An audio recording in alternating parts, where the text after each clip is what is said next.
Okay. 1 second, guys. Wow. Oh, 1 second. I forgot to turn the sound for the game back on. There we go. Yeah.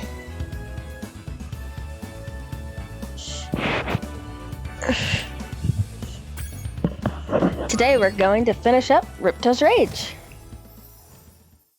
And possibly, if I'm still feeling good, after we finish up Ripto's Rage 100%, 150%, we might start Year of the Dragon.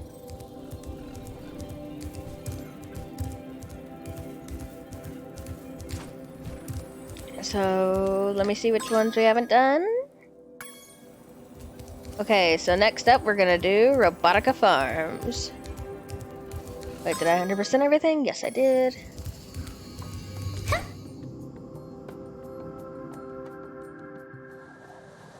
Anyway, yeah, this is earlier than my usual streams, but I'm honestly gonna stop. I'm still gonna do specific dates for my streams, but from now on I'm gonna stop, like, having, like, oh, I'm gonna do it at this time exactly. It's just, like, my days tend to be kind of hectic for health reasons, so it's kind of hard to say when I'm able to stream.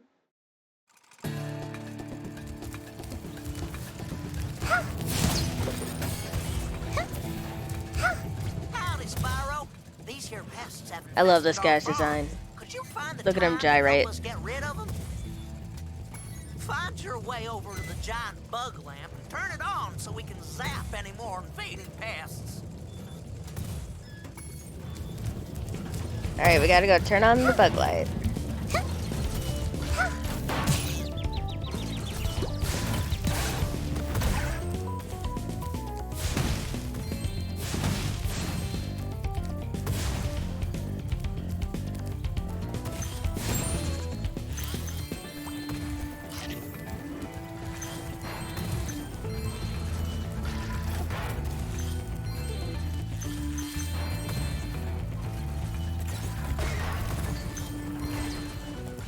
You know, I never noticed how much I actually do like the music in this level.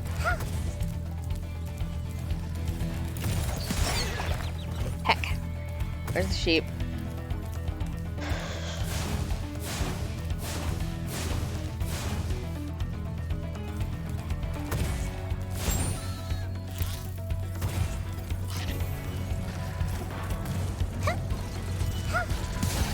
I just started, but just a second, chat. I've gone and just realized I totally forgot my water in the other room. And come on, streamers gotta stay hydrated.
Thank you, Bunny, for striking them down with an iron fist.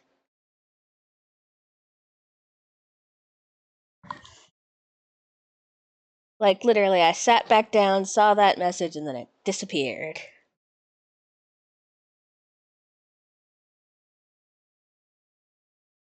Hey, it's Mac.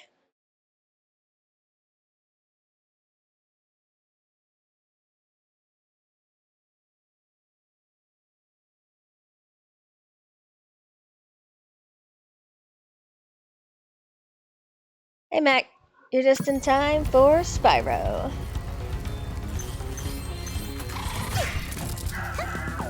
It's you!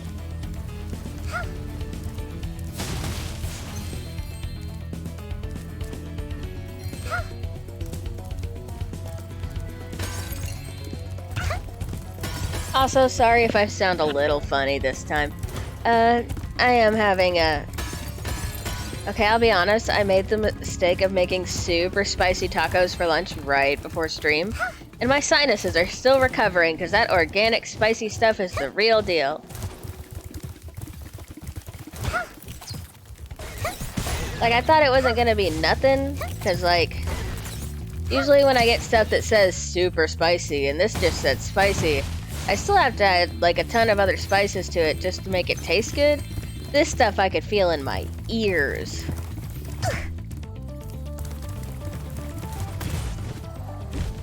It was so good.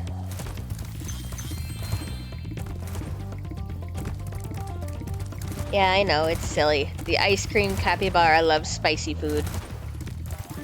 But it's like I only like a really specific spicy. Anyway, enough about my food preferences. We're here for dragons. I always thought this level was really creative. The idea of a bunch of farmer robots having problems with robot pests. Like, where did the robot pest even come from? Is there a factory out there specifically making robot pests? Just to try and ruin the farms? Or, like, force them to buy robot pesticides? It's so silly!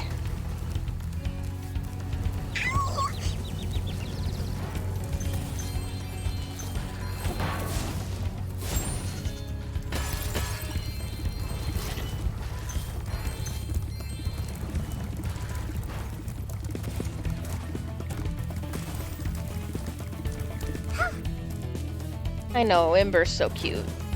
Eventually I do want to play through,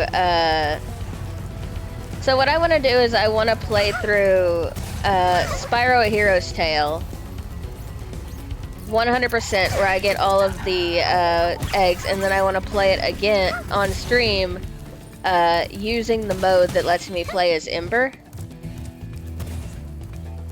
Because I think it would be really fun. But I might just do it normally. You're making a joke of my expensive robot scarecrows. Can you chase them down and flame them, Spyro?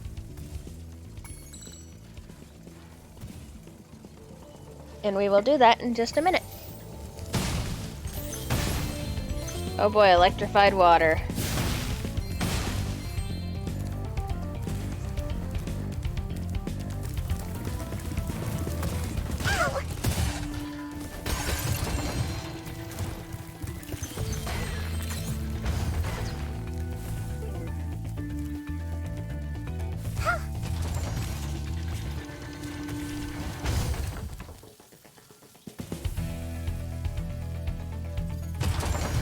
But yeah, it's always good to see you in chat, Mac.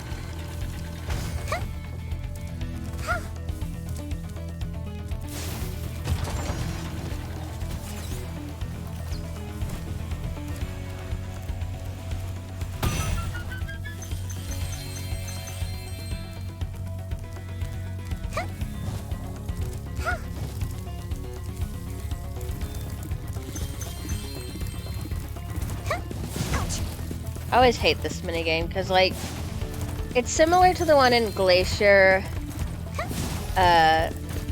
in the Glacier one, in which, you have, if you don't get them all in time, they start multiplying.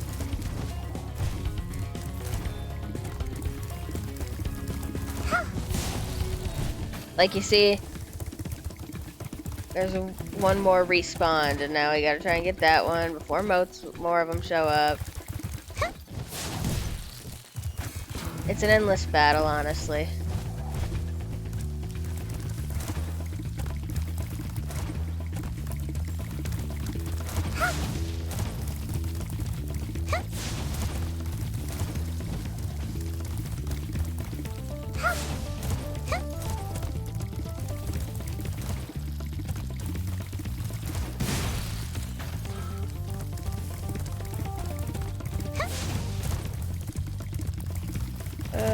So annoying. Come on.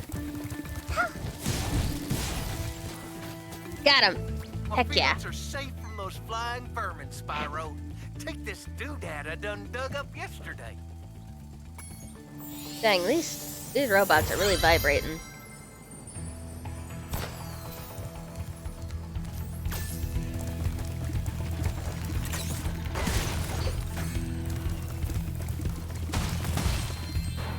Even the carrots are metal. What horse show?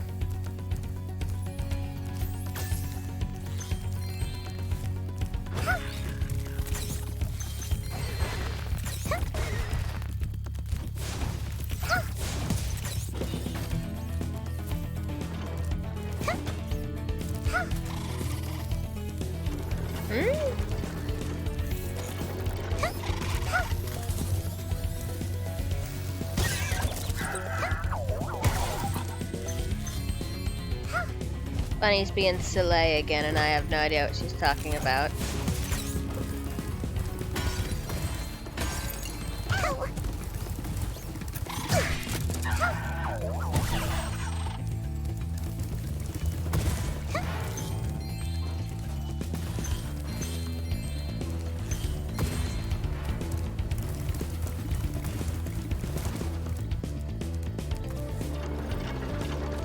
We love a seesaw puzzle. So you can kind of barely call this a puzzle.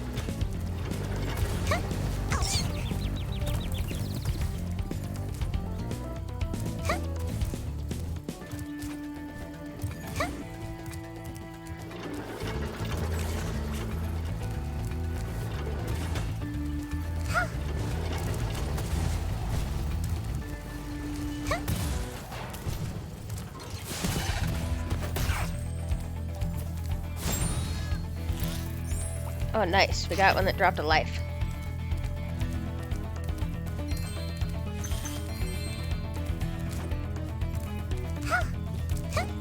Oh, this one's pink.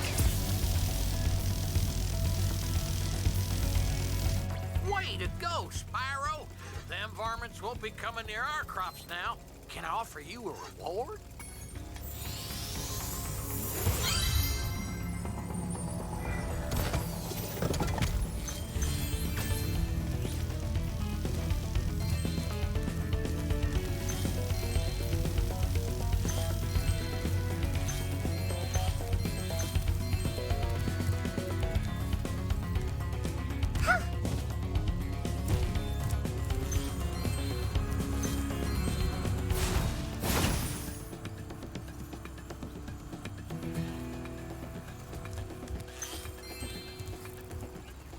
I used to drive my tractor all around the farm, Barleycorn. but some fool robot blocked the path up.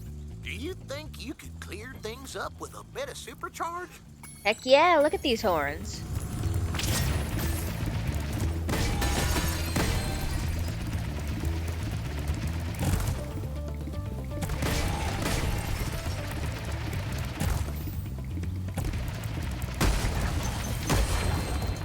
Oh, heck.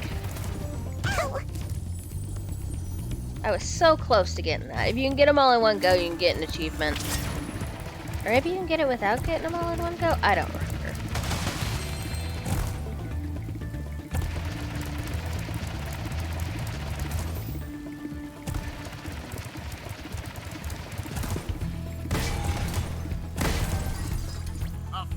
Yeah, it looks like the achievement is getting it all in one go.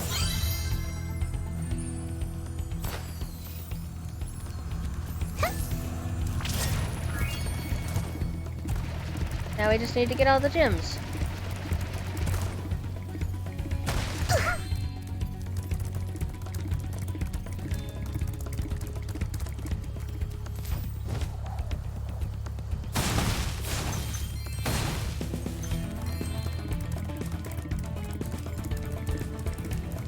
And then we have one more level before we fight Ripto.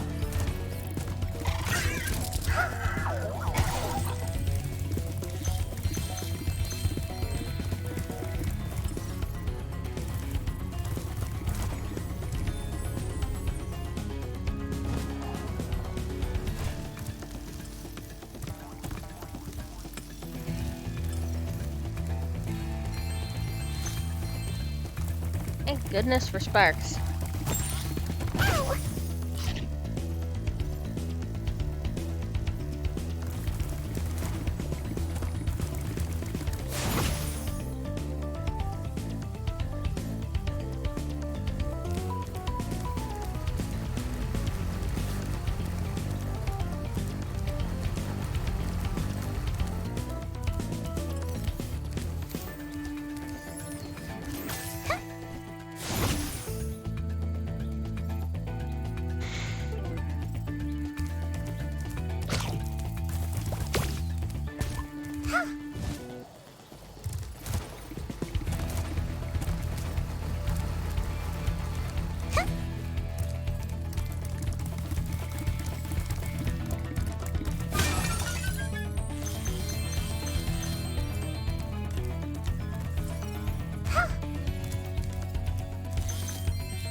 Okay, it's time to play a game of Sparks. Where are you pointing again?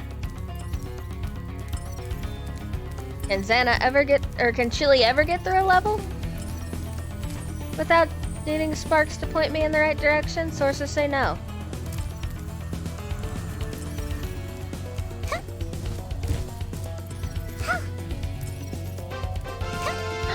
Oh, thank you, Mac! That means we get our little... That means we get to see our little donation cup in action. My lovely wife was kind enough to do some source arts, asset art, that's the word I'm looking for, asset art for the stream again. And she made little charms that drop into the donation cup. $20, you get one of the fancier ones. It's a little sandwich cookie.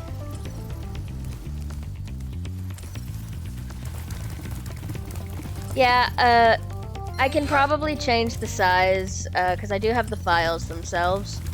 And I might do that after stream, but like, actually no, the files were pretty big on their own. They were like 900 by 900. That's just how Twitch on its own automatically shrinks them down.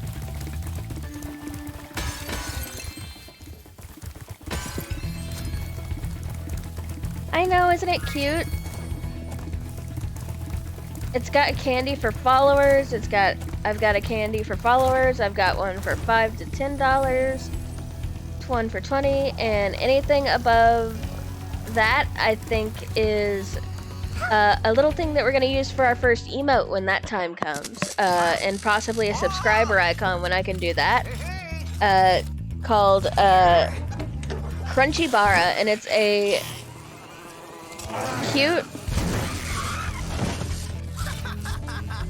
cute little ice cream bar that my girlfriend designed. Made to be like, oh, it's like a little mascot thing, little ice cream bar for the mascot.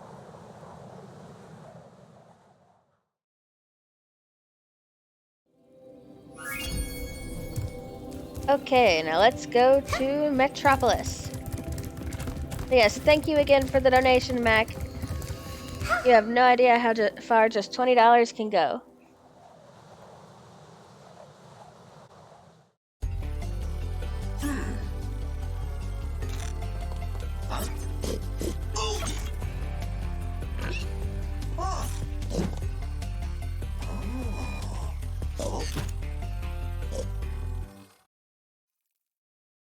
Pig. Anyway, I love this level because I love how the robots talk. This insurrection from the farms has got quite out of hand. We need someone to restore order. Find the inventor droid. She's been working on something big. 1 second, my wires are crossed. There we go, I fixed it. Anyway, look at this guy's design. This guy has such a fun design.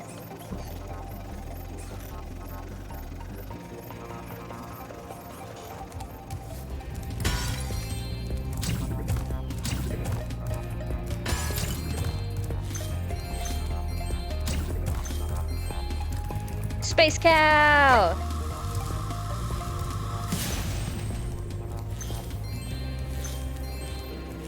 With all the budget cuts, these elevators need serious work. See, this one here is stuck. I expect it will start working again if you just give it a good whack, though.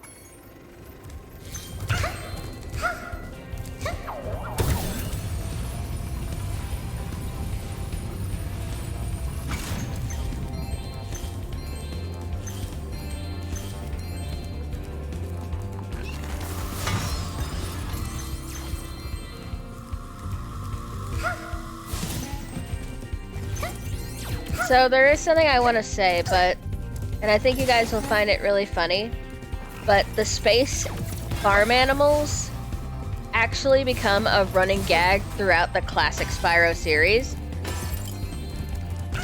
And for reference, I say classic Spyro because there are basically 3 generations of Spyro. Classic Spyro, which has the majority of the games. The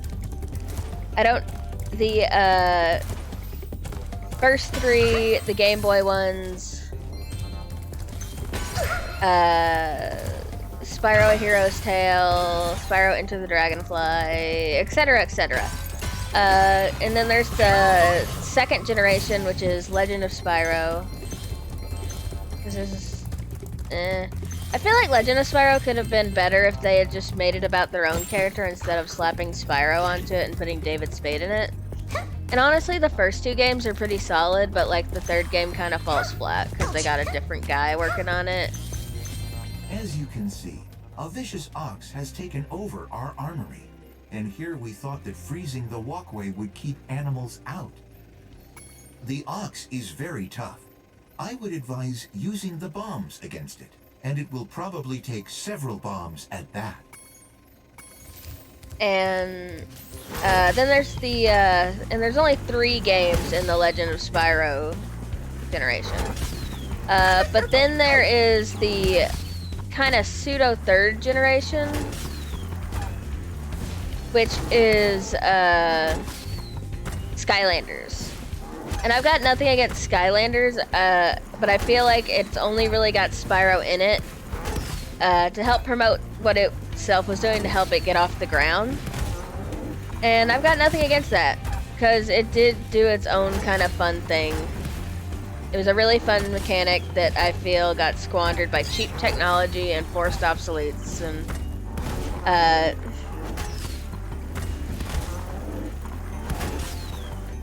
it was very unique, and like when it came to like games where you have to like continuously buy and collect things, it gave it a way that it was like, it was fun.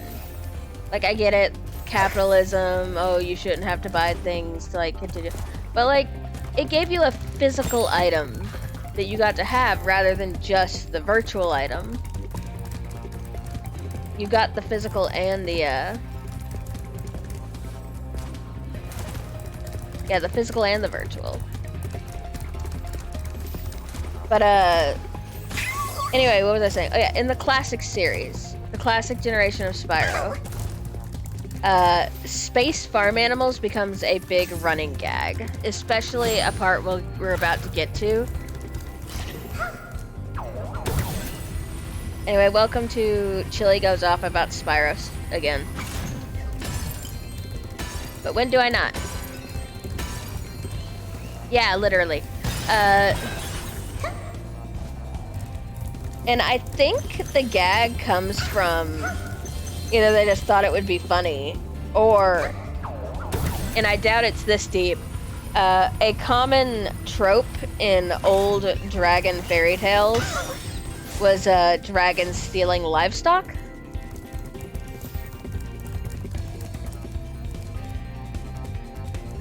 Yeah, I'm glad you enjoy it. Spyro was for me, it was baby's first hyperfixation.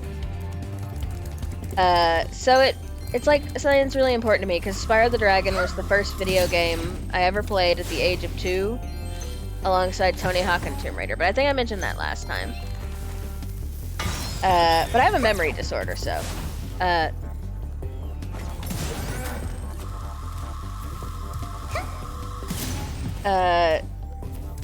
forgot what I was saying. Hi, Punk Puff! I was just talking about how the invasion of sheeps, Spyro. flying I saucers, heard you and were sheep. coming.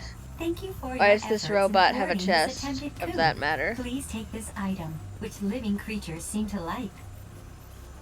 Oh yeah, Crash Bandicoot is really good, and despite the fact they don't have as many crossovers, It's a first for Avalar, a combination power-up. Thank goodness you're here to test it out. These invading sheep in their spaceships must be stopped. sorry, I didn't want to interrupt the inventor droid.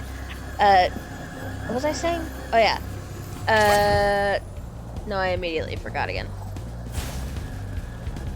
So I addressed Punky Puff.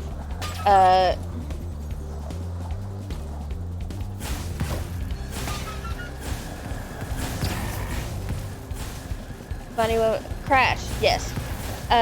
Crash and Spyro did not have nearly as many crossovers, of course, as Excellent Mario work. and Sonic. You knocked But those to sheep me, right out of the sky.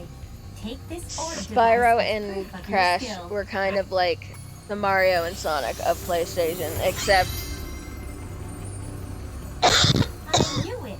Those first sheep sent out a distress call. The next wave of saucers is incoming. sorry, I talked too much and my throat got really dry. Second. Which the one game that came out for that wasn't great. It was basically a mini game party.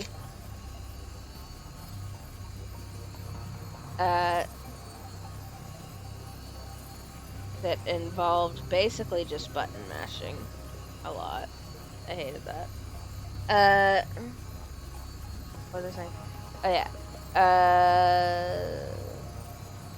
I gotta stop doing that.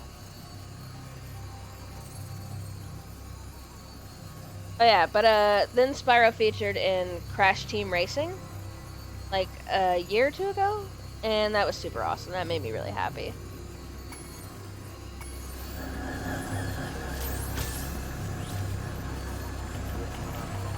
But yeah, I feel like instead of being rivals though, since they were from the same company, kind of like the same kind of publisher, Spyro and Crash were instead like buddies.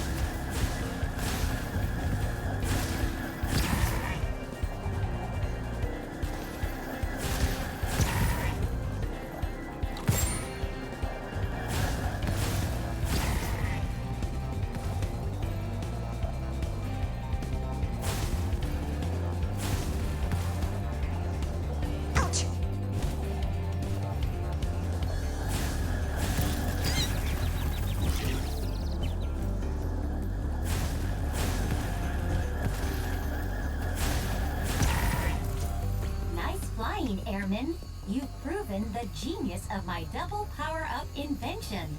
Here, keep this to commemorate your victory.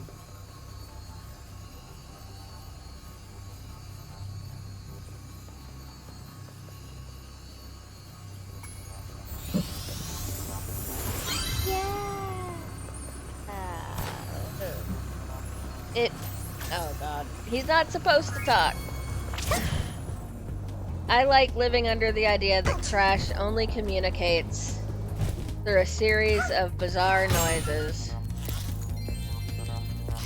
And everybody can understand him except the viewer. Exactly. But yes, there was a maybe someday, honestly, if, you know, something Bunny did was when she had to play a really bad game, she had a little fundraiser, like, if I get this much money, I'll play the terrible game. Maybe I'll do that with the Spyro and Crash GBA game. Like, if it reaches a certain, like, donation goal later, after I reach affiliate, maybe. Exactly. I will play both, Spyro the Cortex Conspiracy and, Crash Bandicoot Ripto's Rampage on stream. Honestly, Bunny, that's what I assumed you were doing with Bubsy.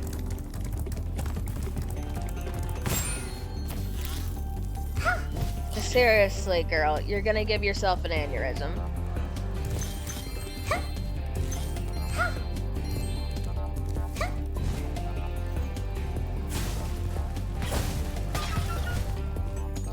Anyway, one of the games I'm planning on my Discord, Twitter, and Tumblr to do the vote thing again soon. Like where I vote for my next game, and that'll be the game that I play after Spyro, because we're coming up on Year of the Dragon, which will be the last part of the, which is the biggest of the trilogy games, but it's also the one that I know best. So I don't know how fast I'm gonna get through it. But when we're close to finishing Year of the Dragon, I do plan on 100% like having another vote for what my next game should be.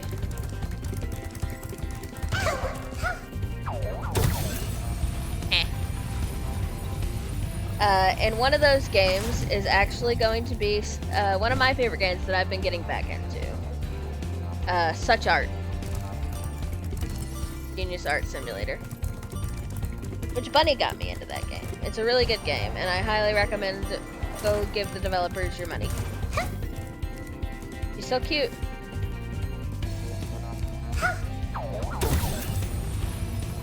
Ember is the cutest, and I'm so glad that I ended up using this mod.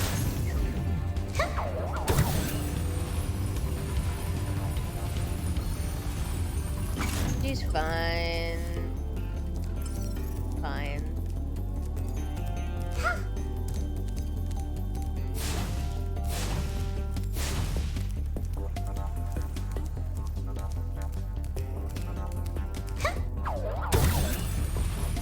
Oh yeah. Stream hours also might either become more limited or just kind of more random and less scheduled soonish, because I am going to be trying to find a better day job soon. My current job is kind of going downhill. I'm not getting enough hours to survive, and streaming isn't really something that I get enough money to survive off of, because I haven't made affiliate or anything yet. Where are you pointing?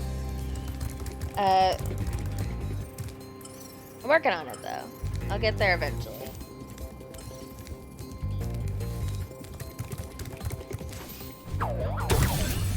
And it feels like, also, real quick, Mac, get a good look. Her super flame pattern on her back is hearts.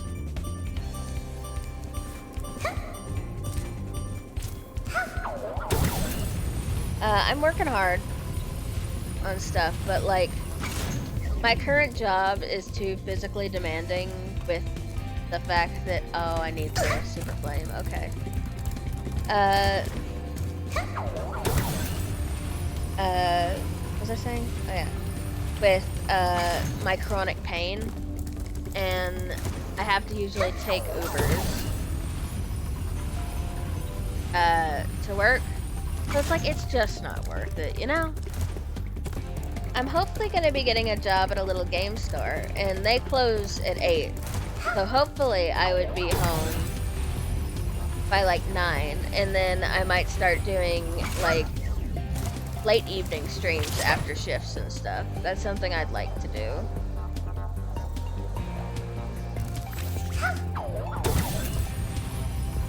Yeah, I can't quit obviously until I get another job, but I'm planning on working on my resume soon.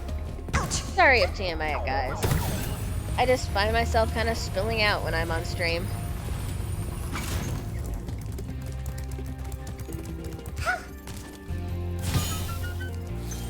But yeah, honestly, Spyro the Purple, the Cortex Conspiracy, and Crash Bandicoot, Spyro Orange, the Cortex Conspiracy. Funny. Don't be so shallow.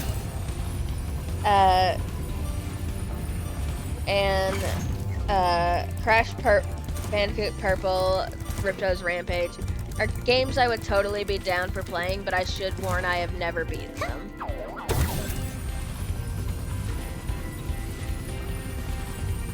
Tried. Not for lack of trying, but those games are broken as heck. Oh, something fun to talk about with life stuff. I've taken up figure painting. I've got 4 unicorns that I've been painting with little, what's it called? Acrylic paints. And they're not very good yet, because I'm just starting out. But I'll probably be posting them to the Discord server when I'm done with all 4. I plan to send one of them to my girlfriend because it's gonna look like her childhood horse toy she's told me about. Anyway, the time has come. We have done everything here. It is time to face the little butthole who's the whole reason our vacation got ruined. Ripto!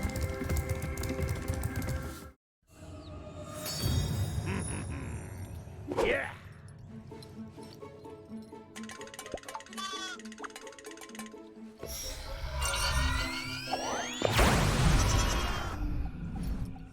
Yeah! Come back here, you useless animals! Hey, Shorty, maybe I can help. What? You again? Yup. If you want to test that power crystal, why don't you try it on me? I'll stand still, I promise.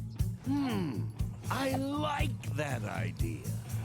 Dragon, you've just sealed your fate! Oh no, Ripto. So scared. He's the perfect size for punting across a football field. Spyro, we want to help you fight Ripto. Elora is using the orbs you collected to store power-up energy. Hunter will throw the powered-up orbs to you as they become ready. Even as we speak, the professor is experimenting with new forms of power-up energy, so you'll soon have abilities that no one has ever seen before. The problem with this is Hunter loves dropping them right in front of Ripto. And as you can see, Ripto can pick them up too, because of course he can. I know, the dialogue is so good. Where'd it go? Ah, heck.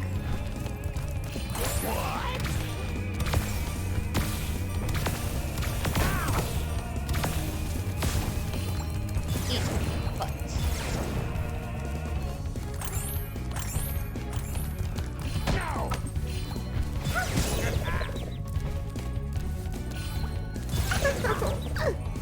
Hunter, could you drop a sheep? Hunter, drop something. Hunter!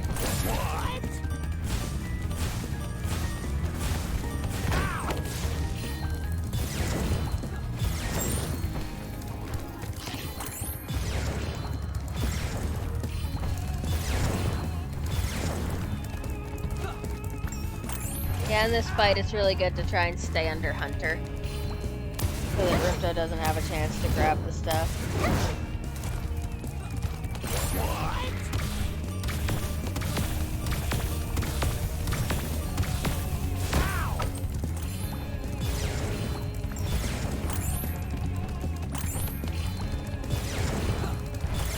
Hunter, you literally just dropped it on Ripto!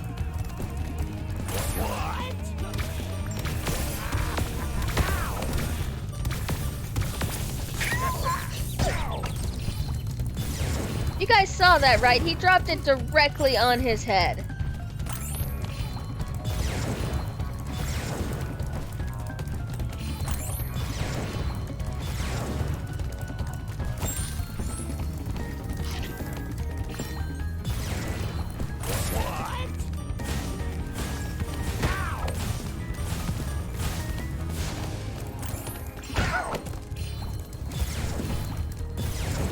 Hunter is the worst. I love him as a character so much, but as a companion, he's not helpful. If anything, he's a bit of a hindrance.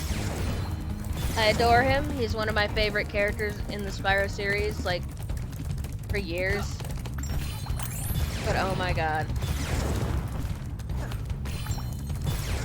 And in Year of the Dragon, I become even more validated in my hunter opinions.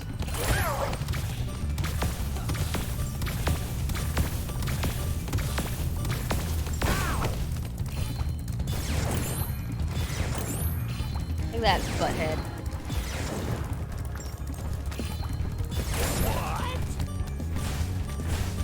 Also, when you have the permanent Super Flame power-up, you would not believe how easy this boss fight is. Oh no, Gulp Part 2.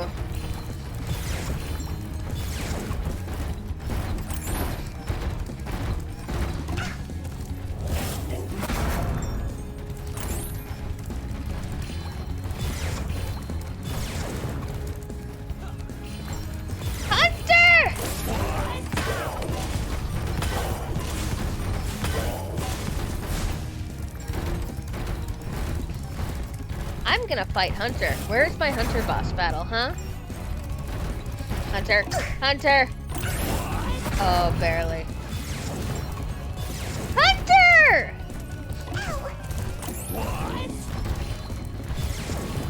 That's 3 times now!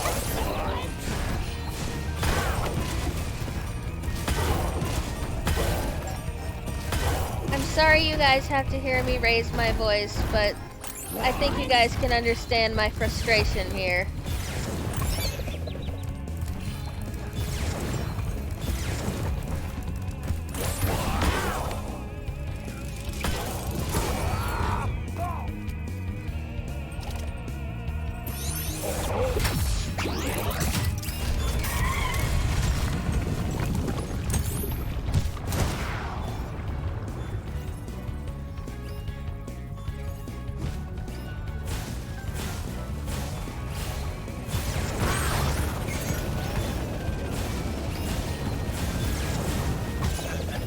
Luckily, you get fully healed for the final part of the boss fight, which I appreciate.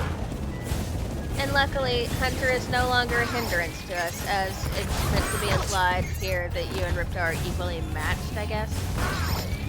And now it's a battle of skill alone. Oh, if you look at the top of the screen of the stream, I have a little bar up that tells me how many, that tells us how many we have left. I'm sorry, I can't do math. Thank you, Bunny, for being able to do math. I have dyscalculia.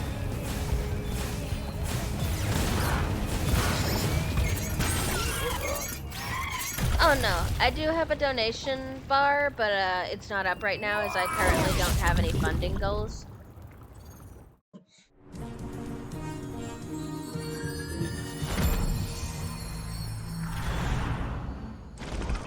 And we have freed Avalar from Ripto!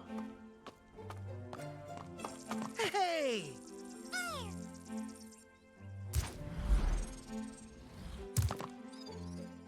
I don't think we could ever thank you enough, Spyro. I suppose you have to go now? Yeah, I better. They'll be missing me in the Dragon Worlds, and I've still got a vacation to take. I need it more than ever now. Before you go, I think that Moneybags has Oh, I something love he this wants to part. give you. It's the one time Hunter is I useful. most certainly do not. Hunter? At least Hunter can beat up a Spyro, capitalist. Moneybags is very sorry that he made you pay so much on your way through Avalar. No, he's We not. want you to keep the gems as a reward for helping us. Wow, thanks. Sparks, can you grab them? Let me just type in the new coordinates and there. Spyro, you can now go to Dragon Shores. Hey, why don't you guys come with me? I bet you could use a holiday. I'm afraid we can't, Spyro. Ripto may be gone, but he caused a lot of damage during his short stay. We'll be cleaning up for weeks. Just remember, though, that you can always get back to Avalar from Dragon Shores if you want to visit. Well, okay. Well, he is a Come on, capitalist. Sparks. We got a lot of vacation to catch Spyro's up a on. dragon, so obviously he just hoards them. But, like, not in a capitalist way, more in a that's just kind of my natural nature as a creature way. Anyway, now we can go to Dragon Shores and do a little bit of epilogue post-game. You guys remember how we got to do the a funny little... No. different. Dragons use them as nesting material, not riches. That's like saying a bird is a capitalist for collecting nest stuff. Anyway. Well done, Spyro. Step right into Dragon Shores Park. By the way, if you win 10 Gatekeeper tokens, Ganills. you can visit our theater. We now get to play in the Dragon Shores theme park. And Sparks is still green. And permanent super flame. Step right up, Spyro, and take a look at what we've got for you today. Inside this What's here booth, you'll HTOS? find some of the most vicious creatures you've ever seen. Here's a baseball to spit, sport. Take aim, shoot at the target, and watch as the terrifying creatures fall into the water below. But don't worry, you won't hurt them.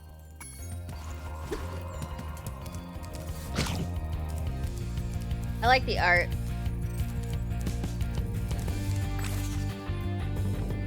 Look, you recognize that? It's the Yeti from the Colossus level.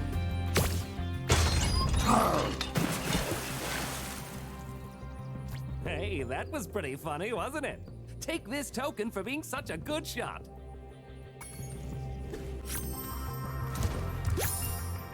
Have another shot if you want, kid.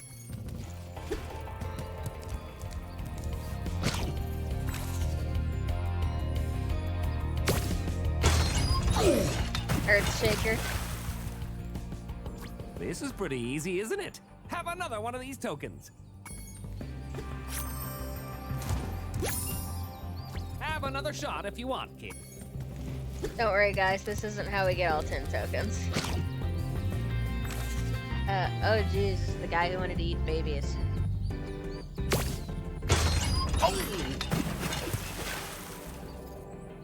Wow, you really are a great shot. Take this. It's my last token. Yeah, so we get 3 tokens from him. Have another shot. Yeah, we've had enough shots. Oh, that's one of the Gnorcs from the first game. Or no, that one's from the third game, actually. I think that one is... Anyway, let's go on the roller coaster. Welcome to the Dragon Shores Coaster. Here at the shores, we don't just ride, though.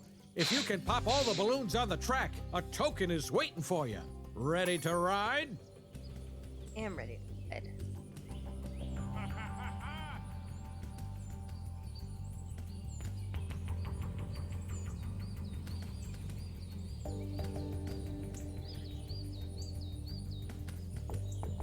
One second, guys. Sorry, I had a little bit of a technical difficulty, but I fixed it.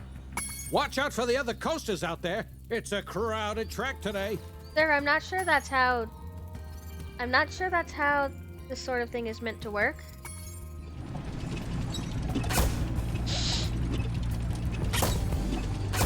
Why are there babies on the tracks?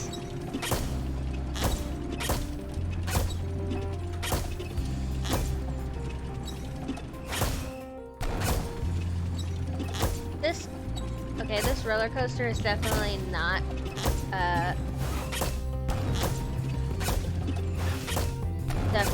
ocean compliant.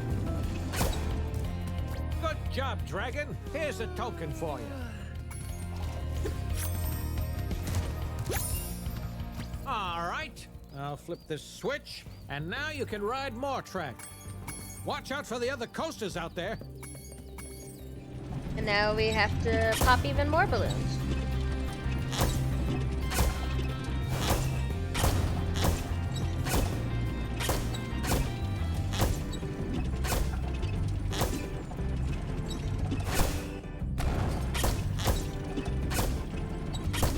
It's a very authentic balloon popping sound, honestly.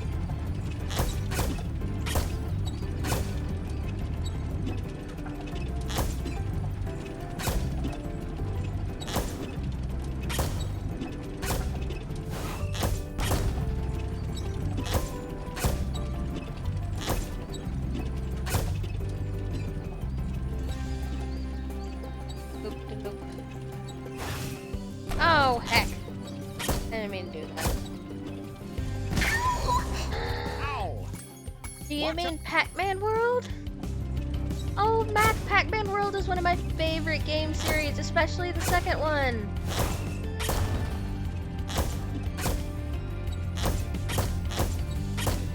I'm absolutely garbage at it, but I love it so much. Oh, I should play Pac-Man World on the stream sometime. I've never beaten it, though.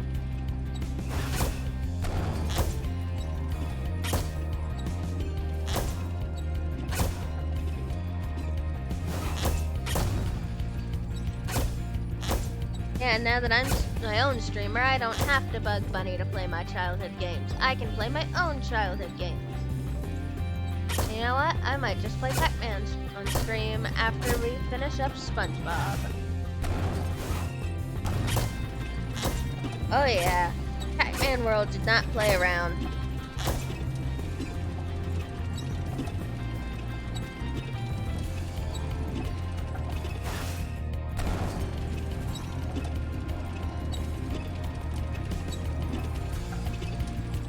Good game though, really good game.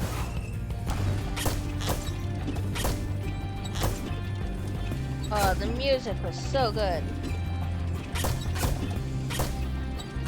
They did do a remake of the original Pac-Man World on Switch, but if I do play that, I'm going to be playing the original PS1 There's version. one more run. You're on a roll. This time you'll need to use the cannon.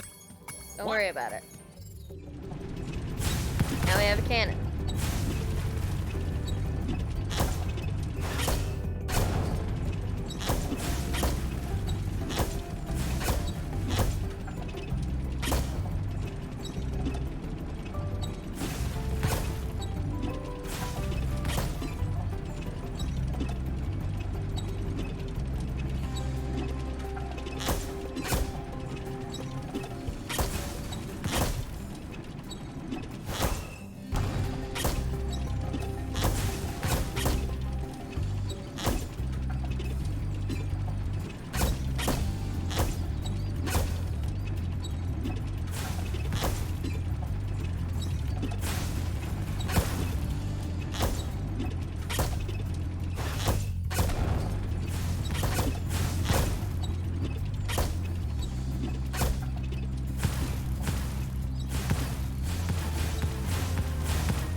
Worry about it.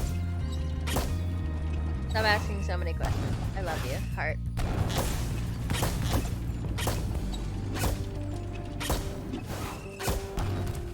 Wow, you're a natural. You've conquered the coaster. Oh, Here's my Ember's gotta last sneak. token. Want to ride the coaster just for fun? Absolutely not, sir. You know, roller coaster. Now let's go over to the shooting gallery. Hiya, Spyro. I love this hear guy. You're a pretty good shot. How'd you like to try my shooting gallery? Okay, I'll set the timer for you. She is, I love her. I was originally gonna change what model I was using for Year of the Dragon, but honestly, I want that in my room, by the way. I think I might just keep using Ember, because I really love the mod.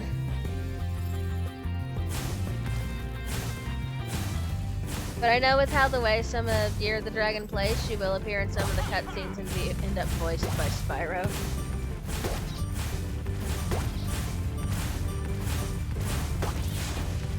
Nice shoot!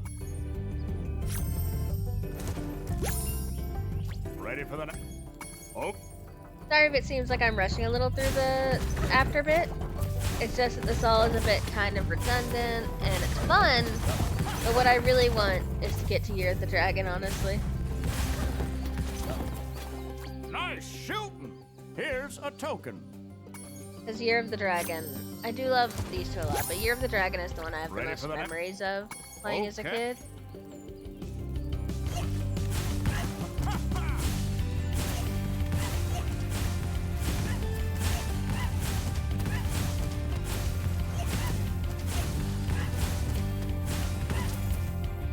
Great!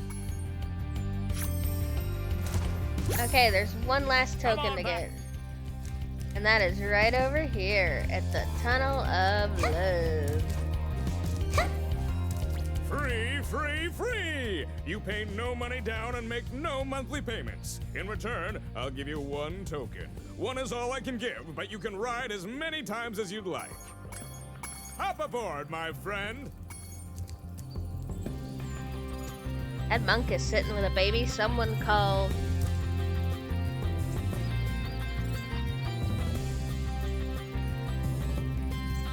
Agent Zero, all alone.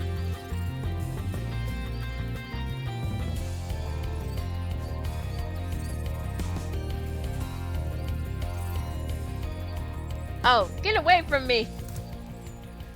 As promised, here's your 1 token. When you...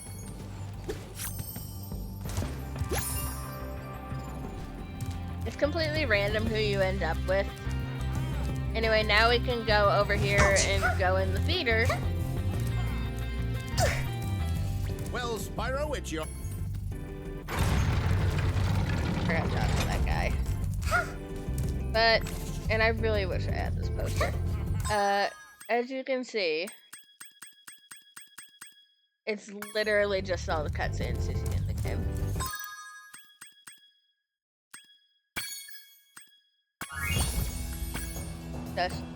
But now, 1 second, I gotta change the stream information. It absolutely was. They were going to make one, and it just didn't work out.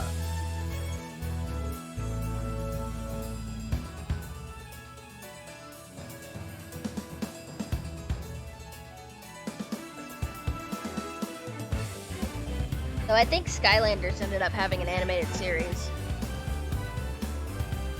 Anyway, just a minute, I have to change what game we're playing because Twitch counts each of the reignited remakes as different games.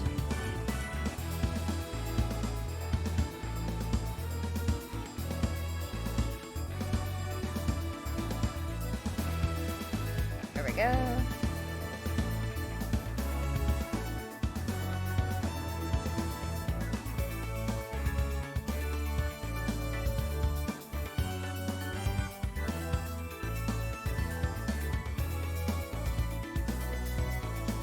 Just not think about it. But if you don't think about it, vocalized crash can't hurt you.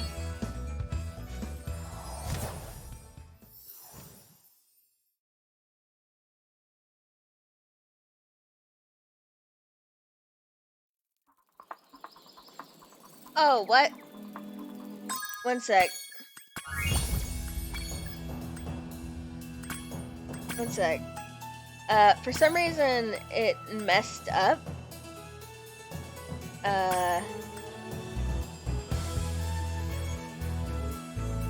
It messed up and it did not play the opening cutscene. So here, we're gonna start a new one on a new save file.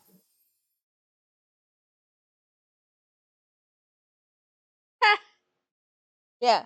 Meanwhile, you have...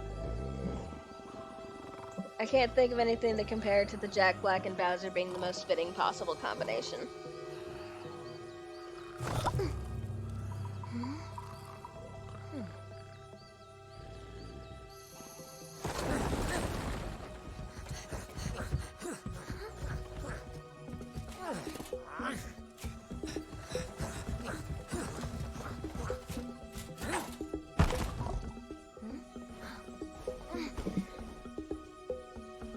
You know what? I never thought about this, but despite being a rabbit, Bianca does not have a rabbit nose.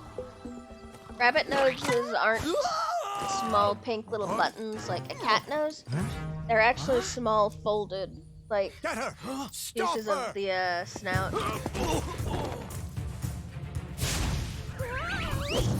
Kind of like Bunny's avatar.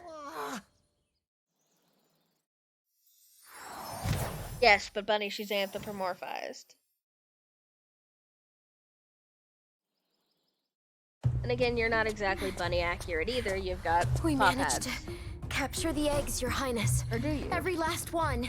I forget. Excellent. Maybe you will amount to something after all. Now go guard the tunnels. Stop anyone from coming through.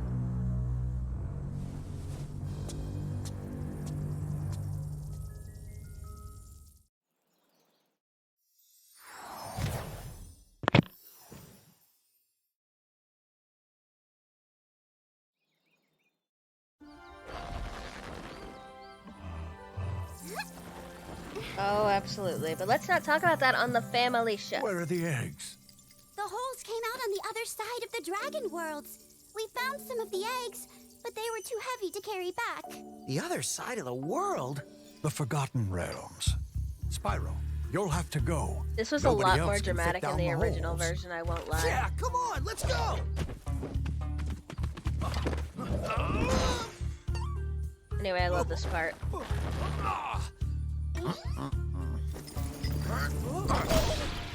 Find the eggs and bring them back, Spyro. You're our only chance. You got it!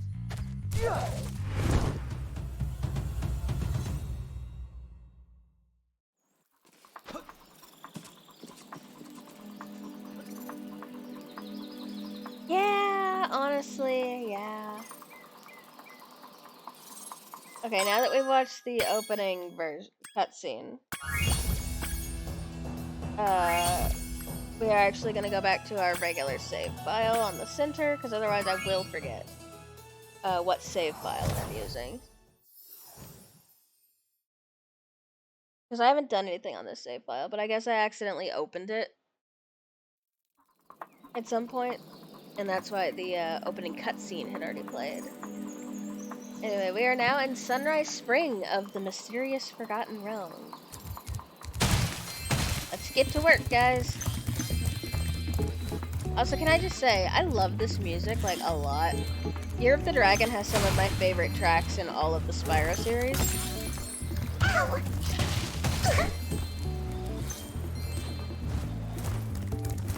Ouch!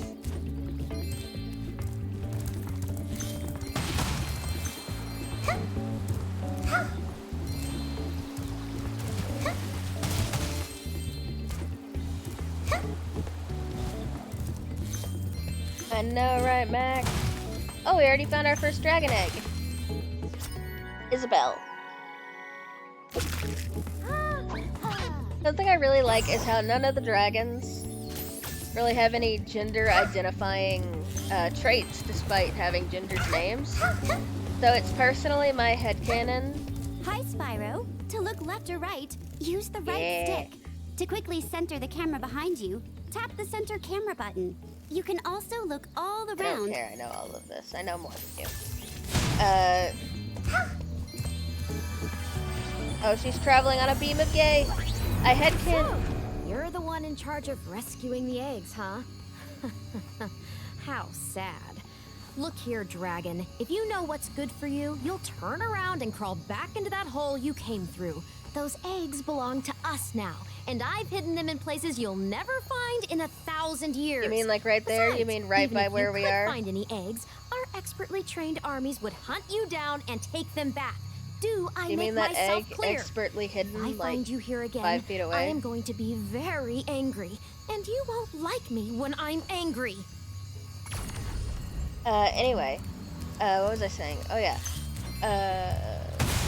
I like to headcanon that the dragons do not have sexual dimorphism, and they just kind of pick what gender they want to identify as.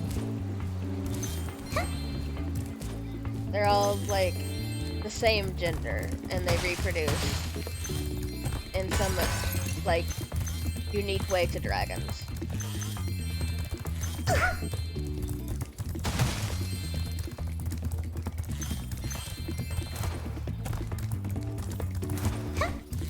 I think that would be pretty neat.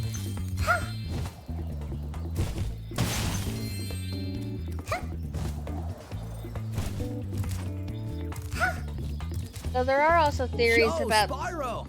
I just found one of those portal thingamajigs that leads to a different world, but you'll have to glide to get across to it.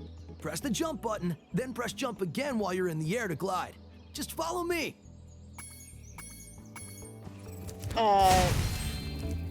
There are theories that there was a Gnorgon dragon war, and that's why I there's saw only... something shiny in that cave over there. Let's go check it out. You can Ooh, get I there didn't by know that. hovering. To hover, just press the action button at the end of your Yes. glide. We know this, Hunter. You taught us this last game. Oh, I almost forgot. I found this egg. Full train.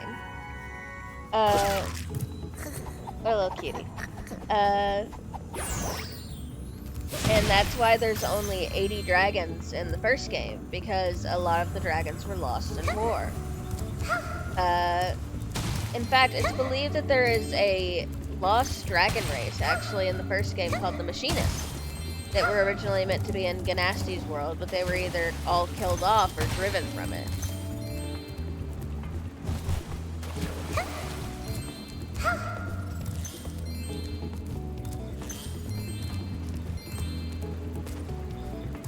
And that's why there's so many eggs to so few dragons. Because there's about double the amount of eggs that there are dragons, I think, like 160. Possibly only 120, I can't remember. I love the way this cave looks. Amy.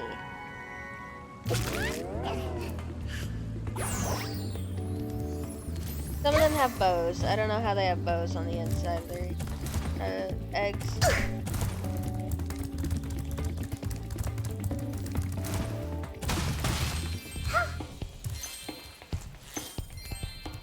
Can we just take a moment to admire this little area? It's so pleasant. I'd have a picnic here. Warning for really bad Australian accent. At the Tiki Lodge, and the portal to my home just stopped working. Maybe the portal will reactivate after a few more dragons hatch. I do appreciate them trying to make these guys look a little less racist, but because they originally looked like actual tiki heads,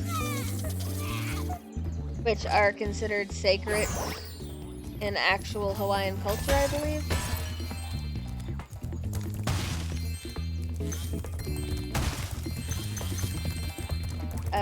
So they tried to make them like their own independent kind of race of rock people. Rather than, yeah.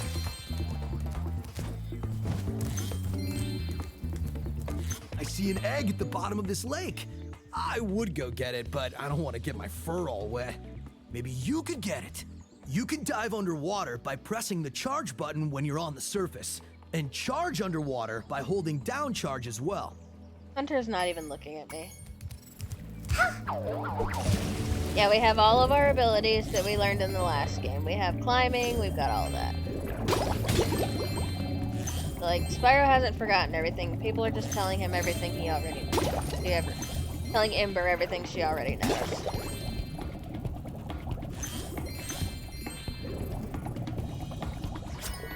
Bruce.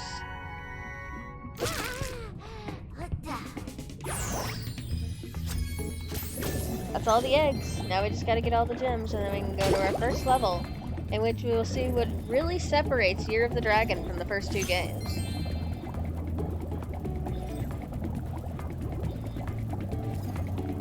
I've tried to avoid showing it on screen before it's time to do it, but you guys will see it soon. It's fine, they're teleporting. Teleporting back to the Dragon Realms, probably by the way of the fairies.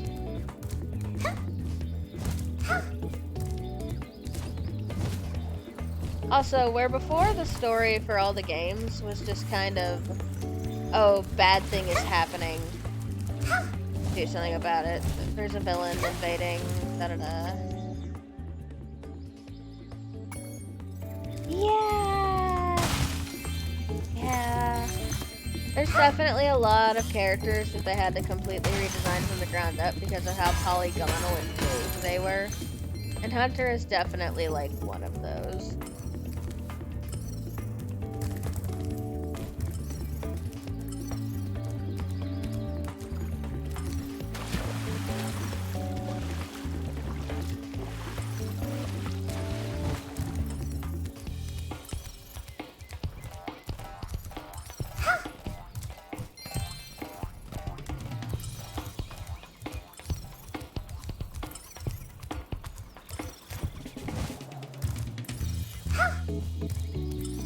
Parks, there's nothing here.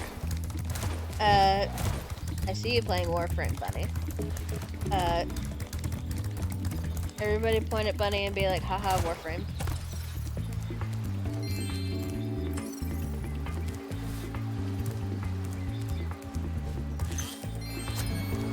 Okay, that's level complete. And now we get to go see what makes this, really separates this game from the first and second one. Spyro! My, how funny to see you here. Why, I haven't seen you since we defeated Ripto and Avalar. Well, my business went into a slump after you left, so I came here and struck up a nice deal with the local sorceress. Lovely woman she is. Seems to be very fond of dragons, too. I'm sure she is. I'm getting paid a fortune to keep Sheila the kangaroo locked up. This pesky animal must have been causing a lot of trouble for that poor sorceress. I suppose I could accidentally let the kangaroo escape, if you were to pay me, say, a small fee. Ah, Spyro, I love your sweet naivete. Your kind-hearted nature might be your downfall someday, but for the time being, it's making me rich. Anyway, who's ready for a really great cutscene? You appreciate this favor I'm doing in letting you out. That's good of you, mate. No hard feelings, eh? Right. After all, I'm just doing my job. Yeah.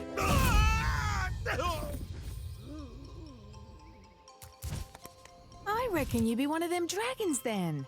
Yeah, name's Spyro. Never thought I'd see one. You dragons used to rule this entire world, you know?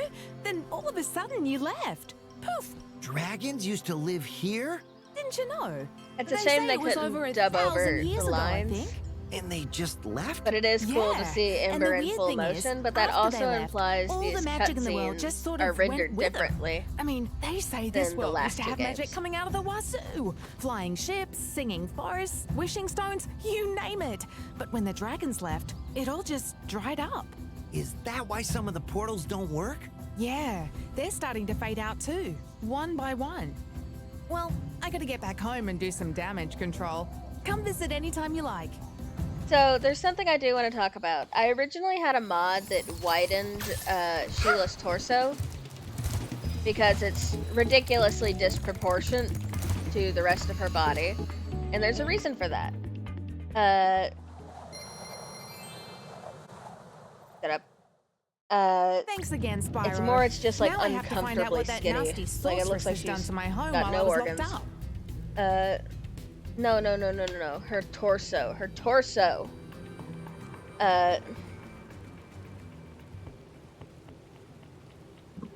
But the reason that her design was changed so drastically like this is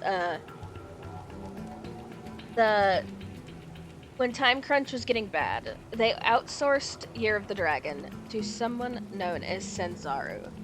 And they are infamously known as person or team who ruined Sly Cooper with their art direction and weird misogynist views. So that is why the Sheila has been girl bossed.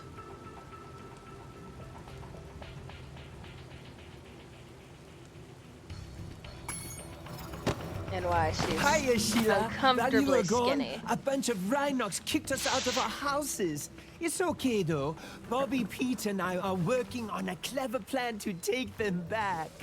They're like, oh, we gotta make her super feminine, even though, like, look up Sheila in the original game. She was, like, completely androgynous.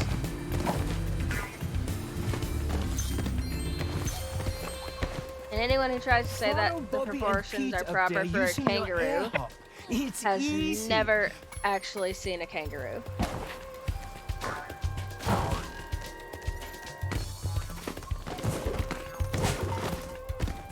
I don't know who that is, Bunny.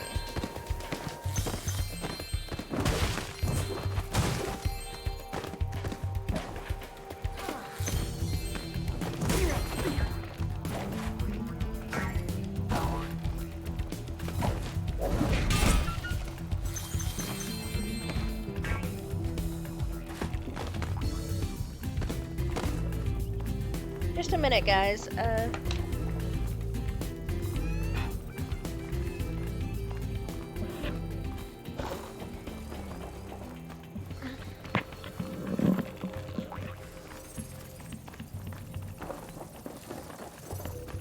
Oh, absolutely.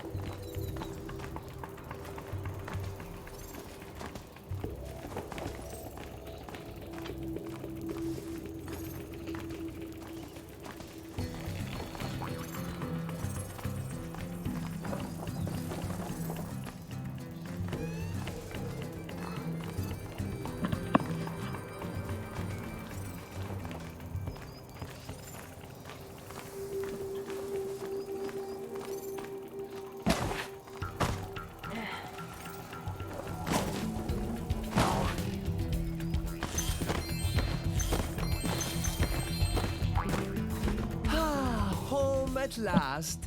Here, I was saving this to make an omelette, but I think you deserve it more. I'm sorry, you were doing what? Boy, that is a child. That is a fertilized egg.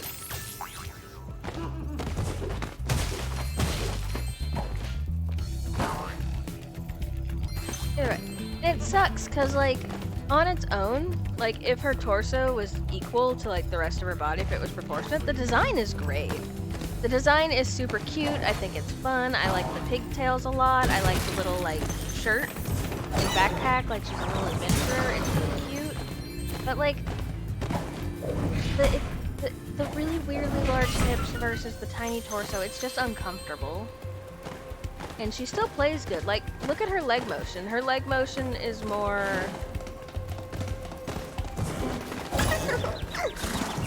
Yeah, they messed up Alora's face a bit. They just made her, like, head too big. A little too sunken in. And, like, look at her leg motion. Her leg motion is really accurate to the way a kangaroo moves. And, like, with the reason I don't have the torso widening mod active is because later in the game I actually encountered a glitch with it, in which Sheila could not complete a task because the widened model affected the hitbox and it caused her to get stuck and automatically lose a task every time. Hey Sheila, let's play a joke. Take this egg and smash it on Billy's house, okay? I need to get him back for the last time he butted me off the cliff. What is wrong with you goats? This is why the only goat I respect is named Gertrude. Oh, and also my Australian friend's pet goats.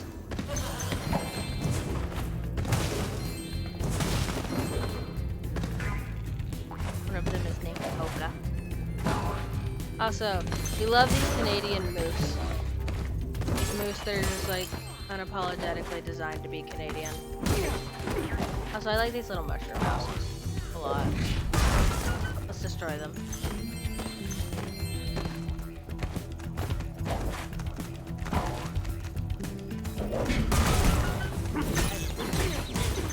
Oh, that took me a minute. Funny. Funny.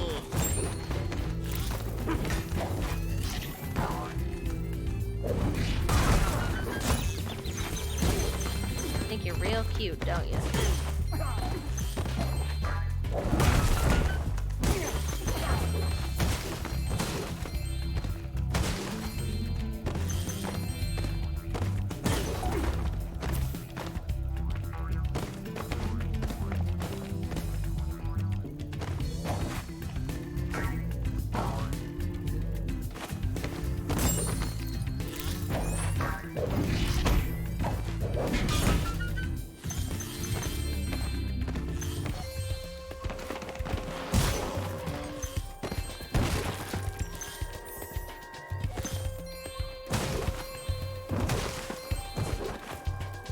Funny, no one's gonna think you sound like a poser. No one can deny that No Children is a banger.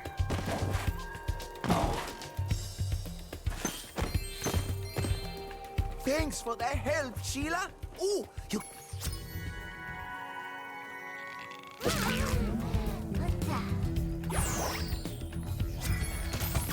Anyway, I didn't mean to skip that guy's dialogue, sorry.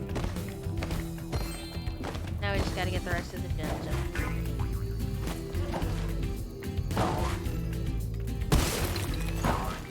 To be fair, I haven't heard much of their work. I like their style though. It's lit. I like to call. I don't know if it's got an actual category, but it's what I like to call depressive folk music. Another band that falls under depressive folk music would be the Police Brothers, who are more country leaning, but they're really, really good.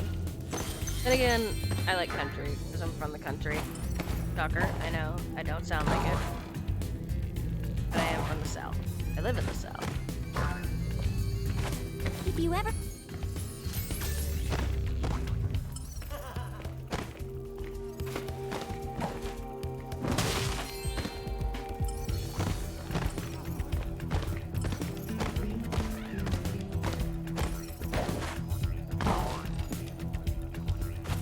You could, like, just link me songs in our DMs, Bunny. We're friends, you know. Silly.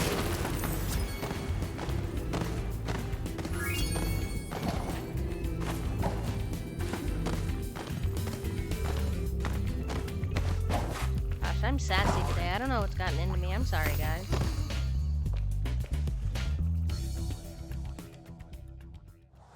I do love Dungeons & Dragons.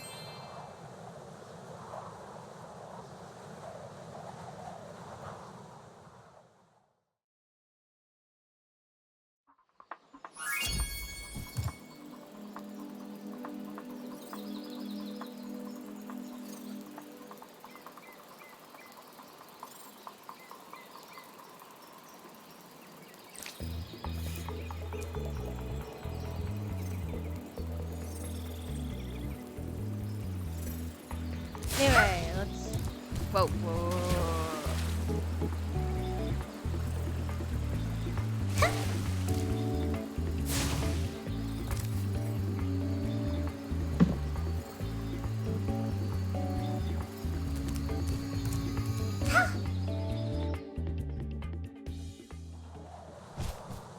Knowing you, Bunny, probably through your strange and bizarre but beautiful Blender work. You could probably easily get a deal with a vaporwave artist with the stuff you make, honestly. Oh my! Some of that internet core dream core stuff. Ferocious You'd be rhinos so have good at that. overrun our town and kidnapped the mayor.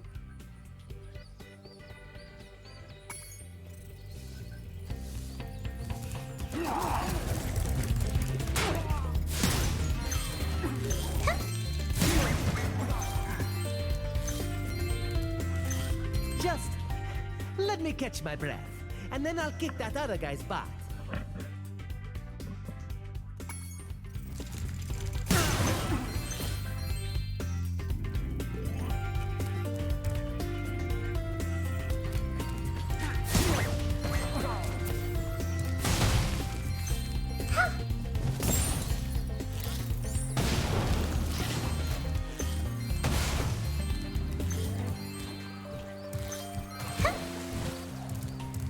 And also, guys, I might stop limiting myself to having a 3-hour minimum / maximum stream. I think I might just start going for as long as I feel comfortable and am having fun. I keep forgetting that I am a first-time, like, I'm an early streamer. And I don't need to be pushing myself like that. This isn't my career or anything. It's something I'm doing for fun, and I need to stop treating it like it's a job.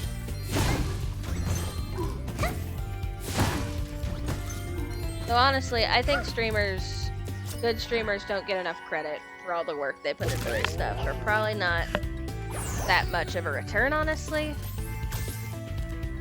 Like, I mean... I know, another banger. All of the Year of the Dragon songs are bangers, honestly.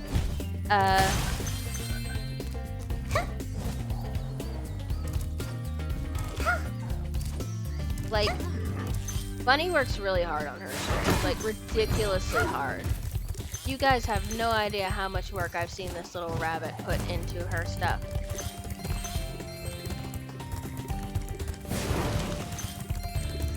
I mean, she thinks... Sorry. She thinks about stuff like months in advance. It's crazy.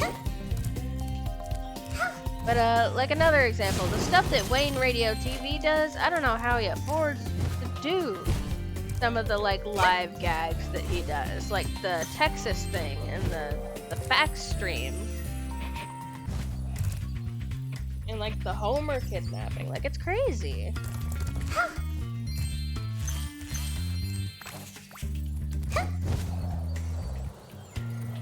Oh, thank you, Mac.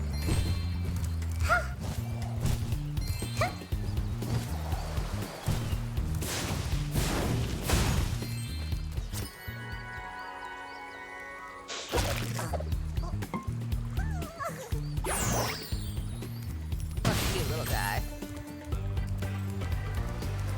I know, right? Bunny's the best. Bunny, I think, doesn't give herself enough credit.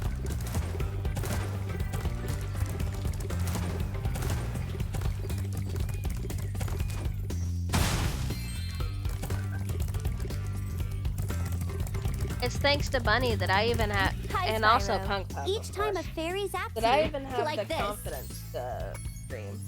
it means you're Because it was guest starring on their streams that made me brave enough to try it for myself.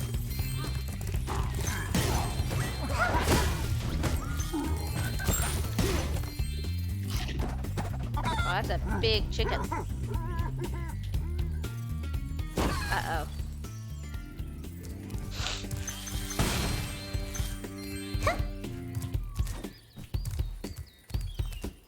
I think we just witnessed some chicken violence.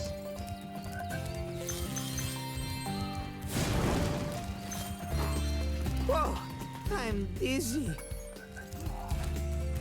Whoa.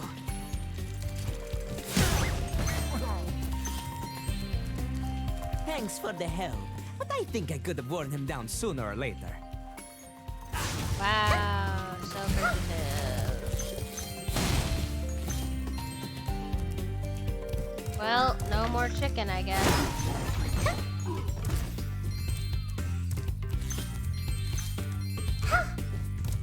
Thank you for rescuing our town. As mayor, I awarded you with one of our famous giant chicken eggs. Sometimes I forget Rome is in Italy.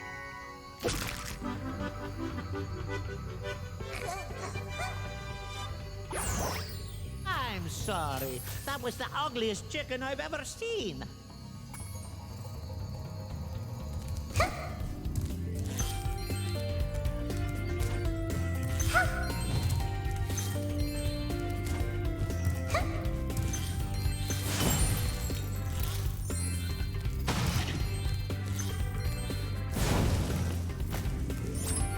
Skill point.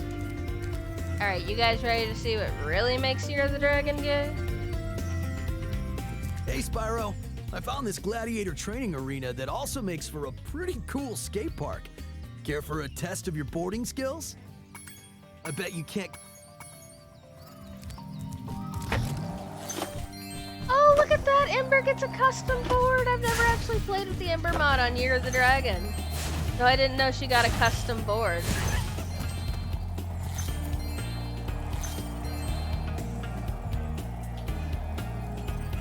That is true. Like, everyone on the Wayne Radio TV are, like, ridiculously talented.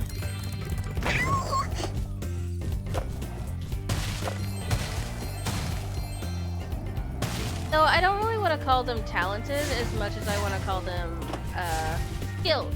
Because, like, you don't get that good at stuff just magically. You don't just, talent isn't real. Skill is real, but talent's not real.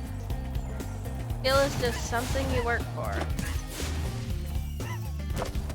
I know, but it's something I like to clarify because I don't want people watching this to feel like, they can't do something just because they don't have the talent, It's something I dealt with for years, and it like ruined me. A lot of my confidence. I stopped drawing, I stopped creating, I stopped doing a lot of things just because I felt like I wasn't naturally talented. And especially in America, it breeds this idea that if you're not talented at something, you shouldn't do it. And oh, there's no point to trying it like an artistic skill if you're not automatically blessed. Anyway, I got totally off topic. It started a whole nother tangent. Apologies.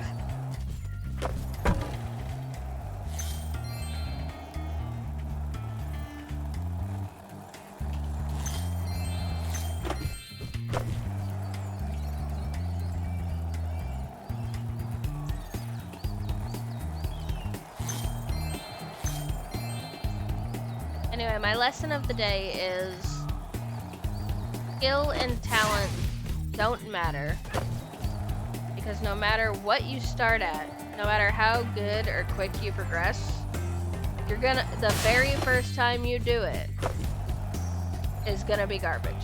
There's like a 5% chance it won't be, but it is more than likely going to be garbage. And that's okay, it's supposed to be garbage. If anything, you should be a little bad on purpose, like be really chill with it. Because that is the starting point. Because no matter what you do next, even on days when you don't do good, you will always do better than that first time, because you are improving and training yourself. And I'm actually trying to teach myself that. That's why I took up miniature painting. And I might also be taking up knitting soon. Maybe I'll knit a Spyro-themed scarf or something. Maybe I'll try to do that. All right. If you can catch all the lizards before time expires without wiping out, I might be able to scrounge up another egg. It's not gonna be easy, though. I want to get into sewing so I can make pillows. Get him, Spyro.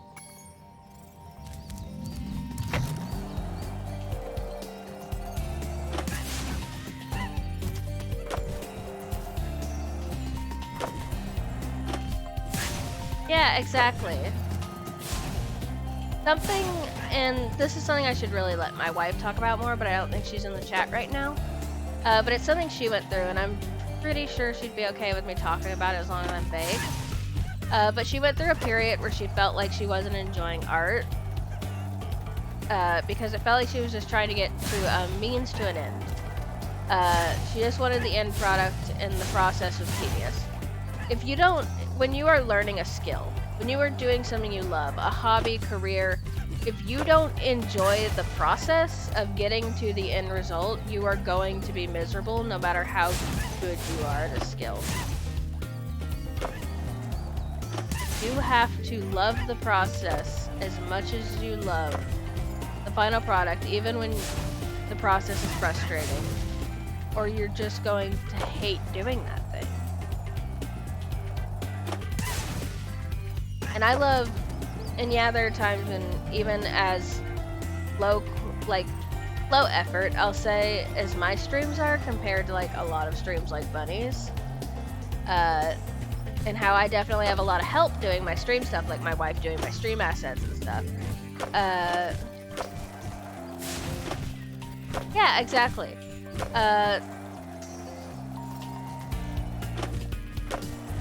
And I think that's kind of the problem with being inspired by, like, a big-time creator. I'm not saying big-time creators are bad. That is not what I'm saying at all. What I am saying is... Whoa, that was sweet! Let's Hunter talk. And look, there was another egg in the lizard burrow. Okay. What I am saying, though... Oh, thank you. That means a lot.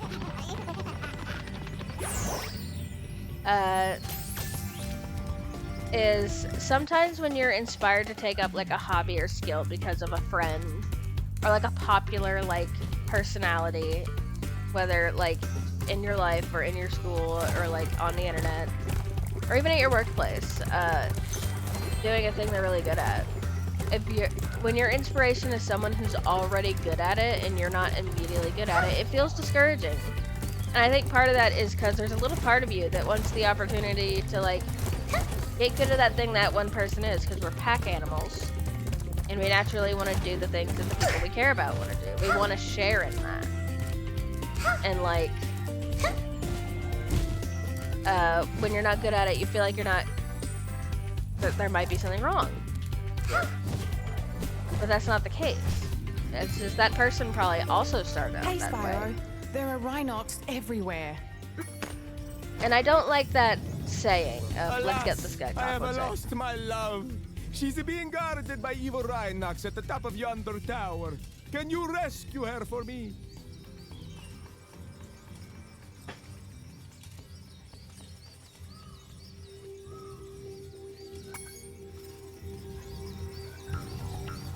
But yeah.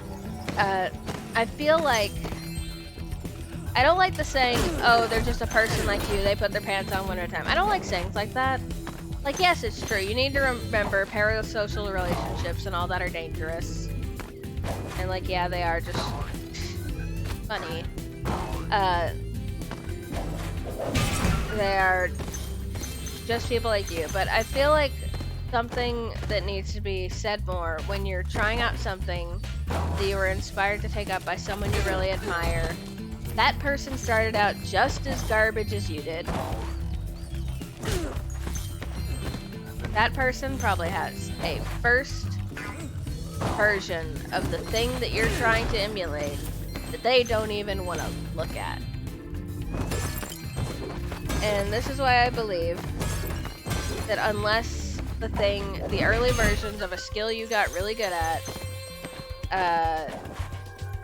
is genuinely like bad for you to look at mentally, like it causes you a mental issue because of something associated with it, or like something you did, or something that happened to you at that time, I think you should keep all of your really bad, garbage, early versions of when you started out learning a skill, because someday you're going to be looking back through those, and you're going to look at the thing that you're currently got in progress, and you're going to be like, wow, I've really improved. And that happened to me with my art. Because I do draw. My tablet's giving me it's not busted, it's just, I think the battery's dead in my pin. I'll figure it out. So, like, I'm not too worried about it. But, like, I had that with my writing and my drawing, in which I started comparing, like, my old stuff and my new stuff, and I realized, oh, I have improved. Because, like, and I totally haven't meant to get off on this tangent, but I'm on a roll now. I feel like, and I call this the eye of the artist. I don't know if it has a proper term or anything. But it's kind of the opposite of Dunning-Kruger syndrome, in which, because you believe you are perfect, you will never improve. It's the opposite of that. The artist eye is basically, no matter how good you get, you will never be able to see your own improvement. And it's something that I think a lot of artists deal with. What? Marco sent you here. I've got a restraining order against him. Oh my. Well then.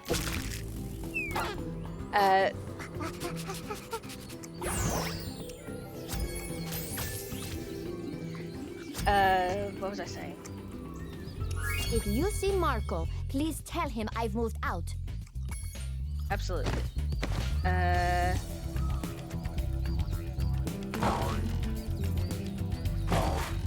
Yeah.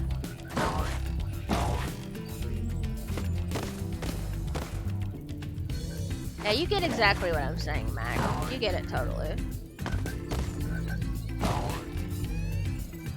Also, I'm not gonna get into this because we will be on it for hours if I do. Man, what is it about Spyro that brings out, like, the deep-seated opinions in me? At parents, stop trying to teach your kids skills that they don't want to learn. Stop trying to teach your kid piano if they hate piano. Stop trying to teach your kid woodworking. Oh, a giant chicken. Or if they hate woodworking. A chicken turned up. Etc., etc. Don't force left. skills and hobbies onto your children they don't want. Anyway, I like this chicken because it looks like the chicken from Chicken Run.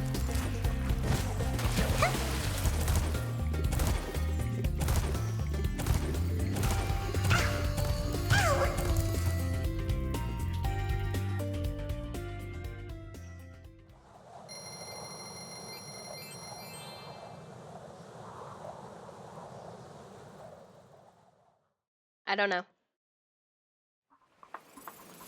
The one made by, like, the same artist as Wallet and Gromit and stuff.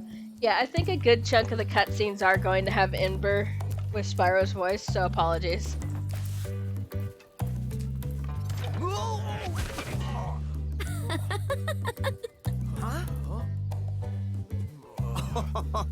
look out, Hunter. It's the scary sorceress.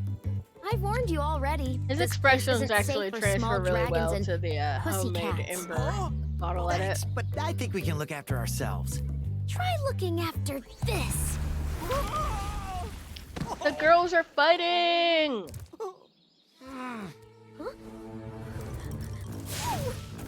Haha! Come back when you finish witch school, okay? Say, is it just me, or is she kind of cute when she's angry? Oh, what?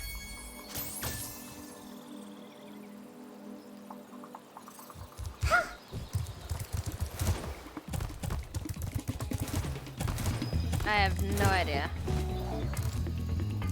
Anyway, let's go into Cloud Spires. I love this level.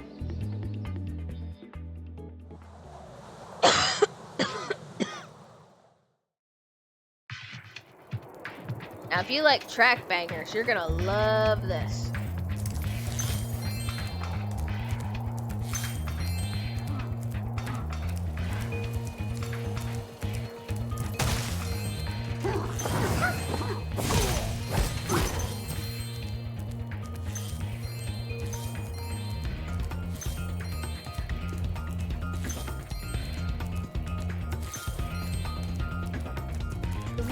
Have shut down our cloud generator, and I may never see a rainbow again. Also, interesting thing, in the last game, you remember they had names and it was like da-da-da, the da-da-da. If my wings But were now big we just and have strong names. like yours, I could easily glide across here.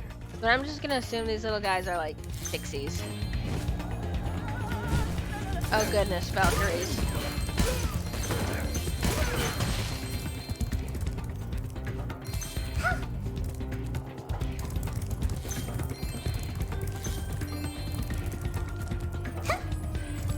But yeah, I've decided I'm not ever gonna give up on streaming. As long as I'm having fun, even if no one's watching, I'm gonna keep doing it. The metal armor those enemies... If I let myself ever get discouraged by the fact I don't have a super ton of viewers, I'm never gonna have any fun. Yeah! I will say, I do need to find, like, a drink or something that's good for soothing my voice after streams. Because if I'm having a stream like this one, like I always do on Spyro where I'm talking a ton, my voice is always shot for like the next 6 hours. And it doesn't help that I'm actually recovering from losing my voice last night. Because, I won't lie, I was playing Borderlands a good chunk of the night with, a couple of friends. And like, there was a lot of screaming.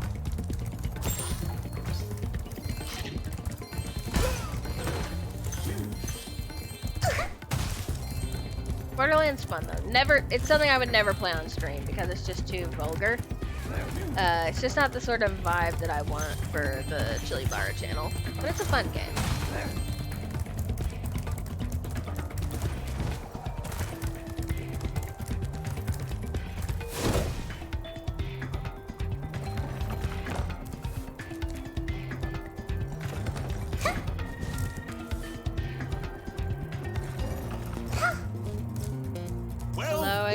If it isn't my favorite dragon.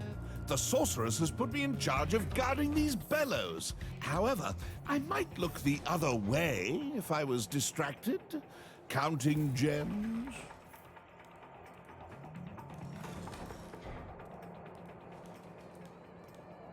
I know, right? When this song goes off, it goes off. Oh, yes. Precious, precious.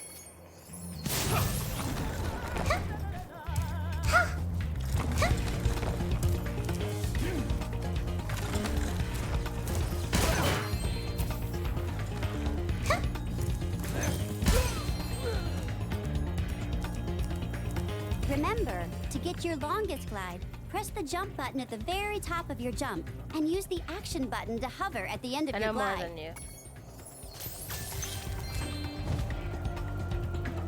I don't even need to hover here.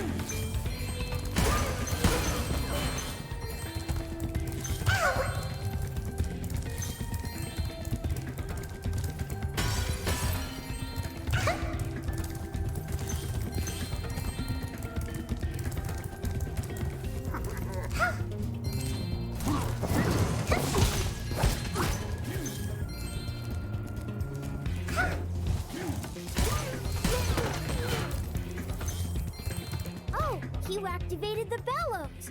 Maybe I can get the cloud generator working again.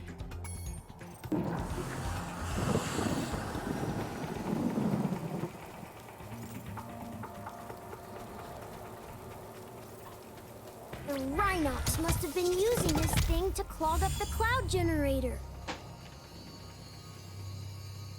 By the way, if you guys are wondering what I'm gonna do after stream, it's sleep. I haven't slept. I mean, I slept till like 9 p.m. last night because I've been having some really bad insomnia.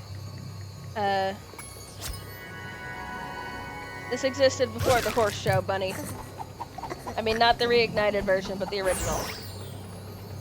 And honestly, you're the reignited trilogy sticks pretty on point, like with when it comes to accuracy of remake versus original. Besides art style changes, Our sun has gone out.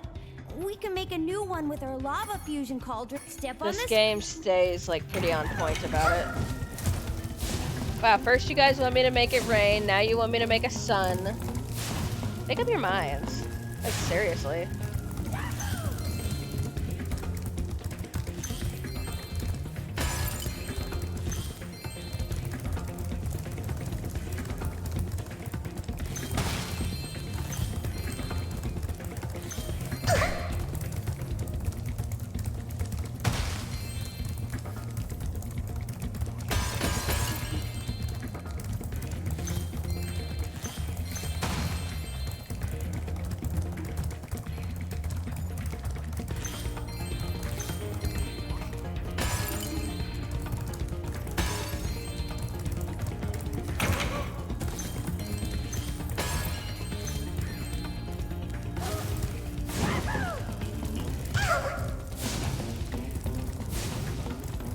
Go, fireball, go!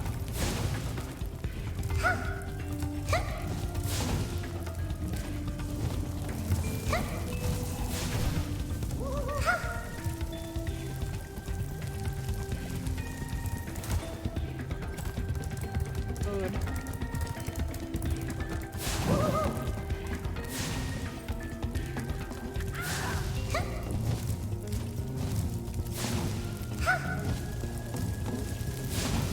These guys look like the Spot from the old 7-Up commercials.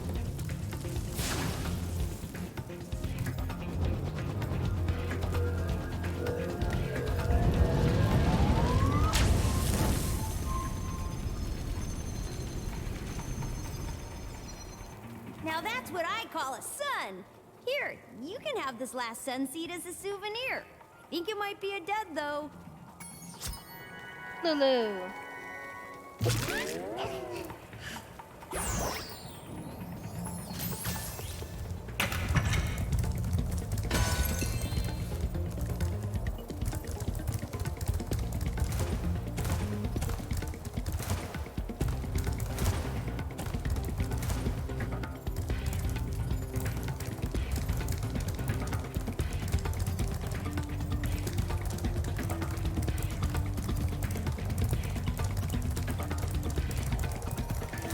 Oh.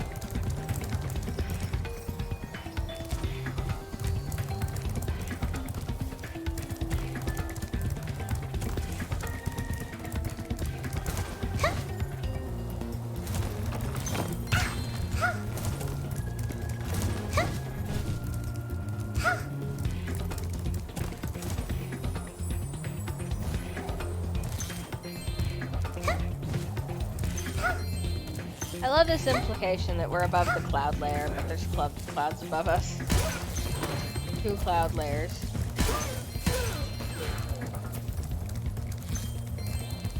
God, do you ever think about how there are mountains that stretch above the cloud layers? Like, when it comes to nature, I imagine we perceive mentally clouds, at least, as high as you can go. Like, for things, heights of natural reach.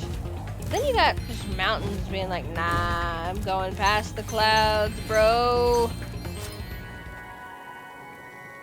Glare. Yes.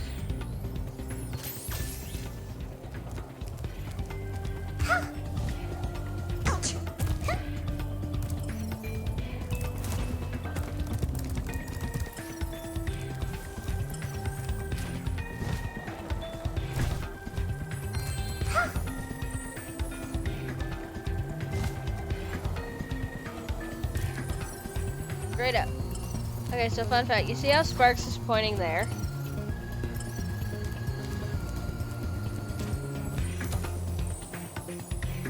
I'm gonna show you something I discovered. So, like, I won't be able to show this to you, but I will be able to explain it to you. So I bet you the rest of the gyms are all in here. But even if... Because I went through that entire sun area, and there were no more gyms. But because these teleport you to a different, seemingly a different map, what's actually happening is that this and the sun temple, little sun fountain sort of area, exists on the same map, but there's walls dividing them. So when there's gyms in one of them but not the other, Sparks points to one of them, regardless of if there's gyms in that one or not, just because he's pointing to where the map is.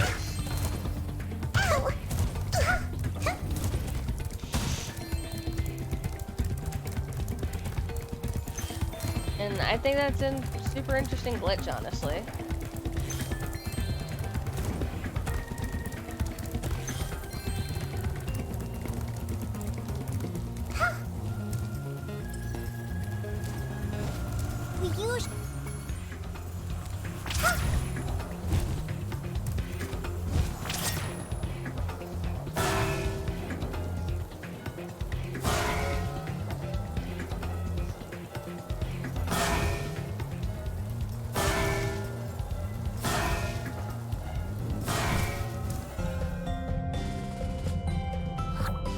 First they want rain, then they want sun, now they want it rain again.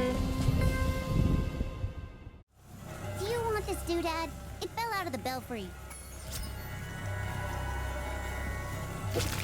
Pixies are so indecisive.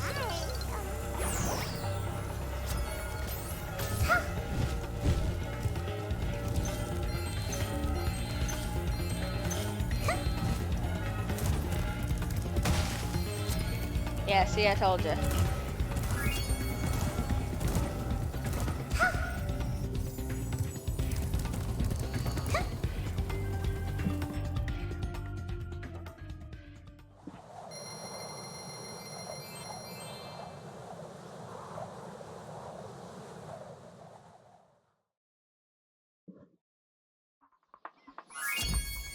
Now we have 20 eggs, so how about we go ahead and go do the speedway? I'm saving the tiki one for last.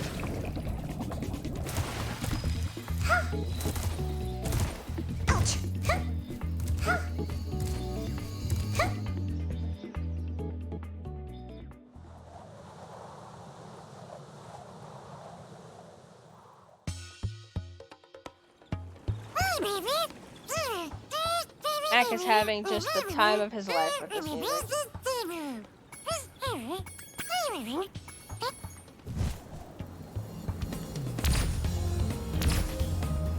Now, we're not playing kiddie games like with the first and second one game.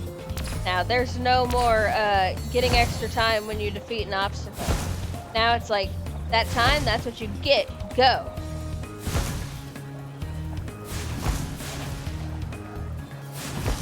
So if you don't do this just right, you ain't winning it.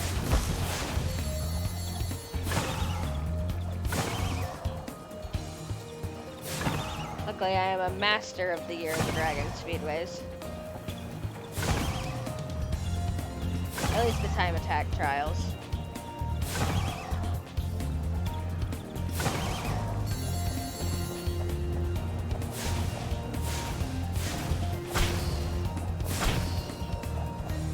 I don't like the noise the butterflies make, like it's air escaping their lungs.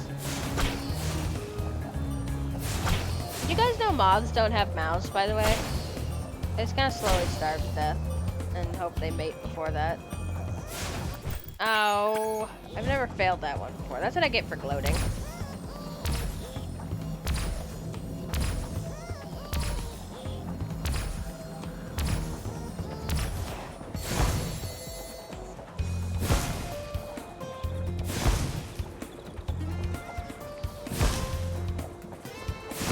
On my screen, at least, Mac, the cat head bob you posted is like synced to the music on my end.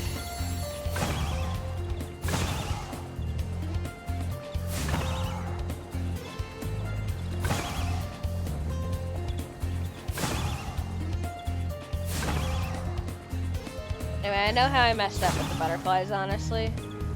The trick is you want to go in the opposite way they're flying, but that means you gotta look at the gross alien eyes. They look like the lady in the SpongeBob chocolate episode that's sitting in the wheelchair. Yay! There we go.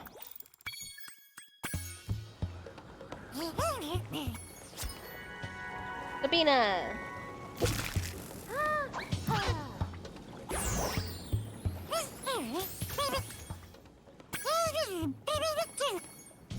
Anyway, we're not actually gonna do any of this. I want to show you guys something fun about the Year of the Dragon that they kept from Ripto's Rage, except now everything is once again Hunter. Whoa!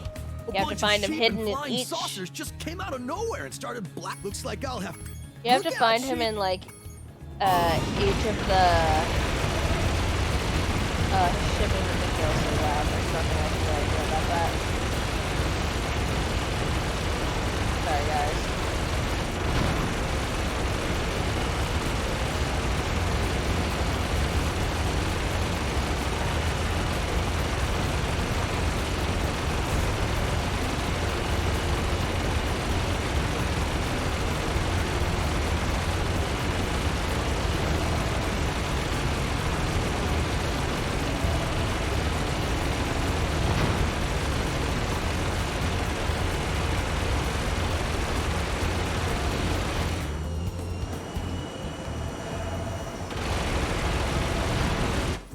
Nice, first try. Check it out. The squad leader had abducted this egg.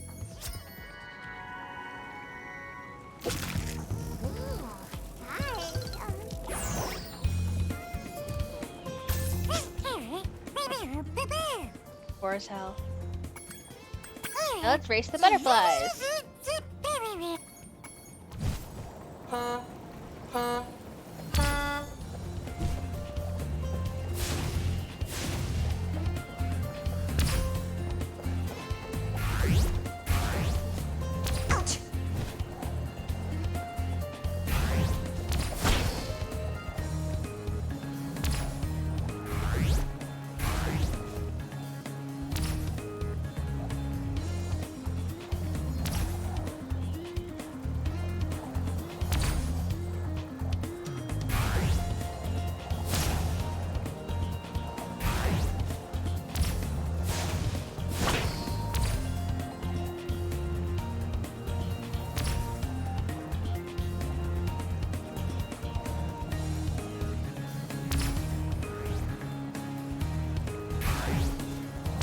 Oh, hi, Pink Floor.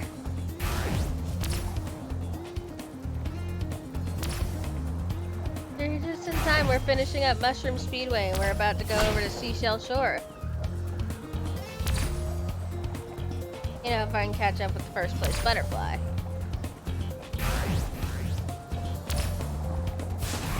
Or I can get cut off by the third place. Okay. You already missed us kick Ripto's butt 6-way to Sunday. I love giant mushrooms. They're one of my favorite aesthetics. But you get to see us kick another boss's butt soon. Buzz, I believe.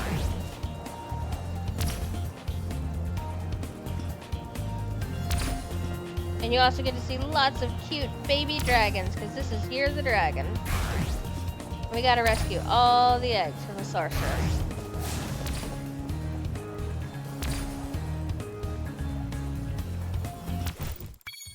First try!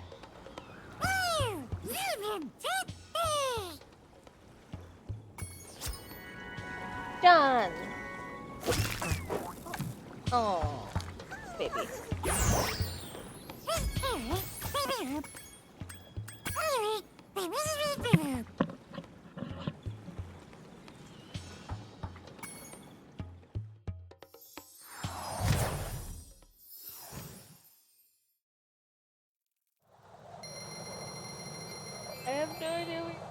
about, Bunny? I don't even know what sound you're talking about.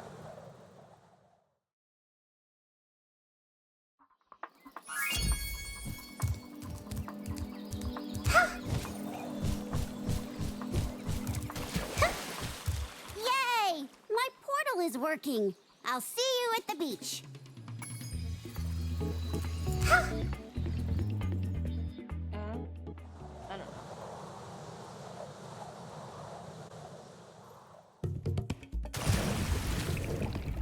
While I was gone, my friends borrowed the Rhinox submarine. Then they took it for a joyride. And then they smashed it into a big pile of rocks.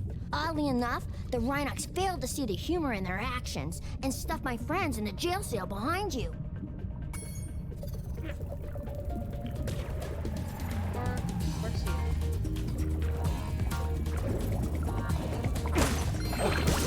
Personally, I like the visual story. You never see, like, obviously, the submarine crash. You can see that the submarine has been crashed.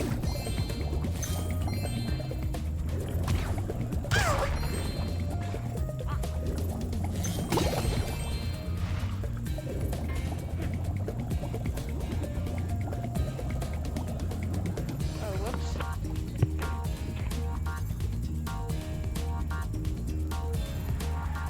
Is that better? My mic got moved.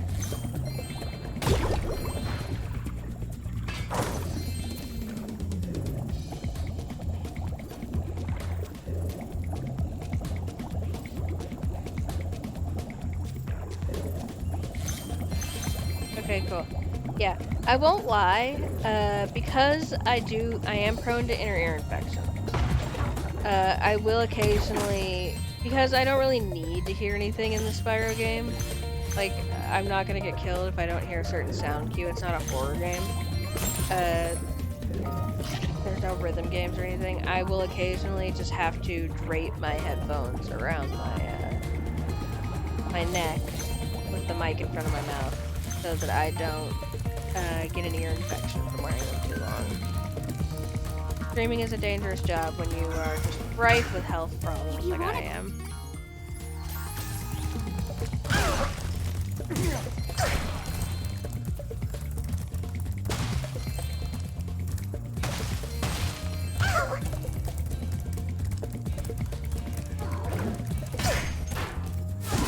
I love how goofy these sailor Gnorcs look, or Rhinox. Yeah, but I'll be okay.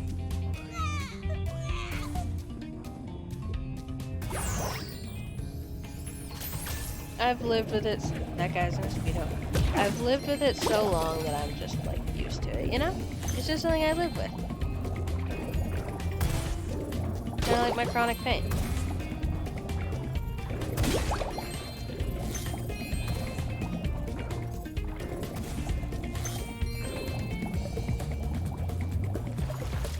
And honestly, I'd rather be prone to ear infections than like full-on lose hearing in one of my ears or something.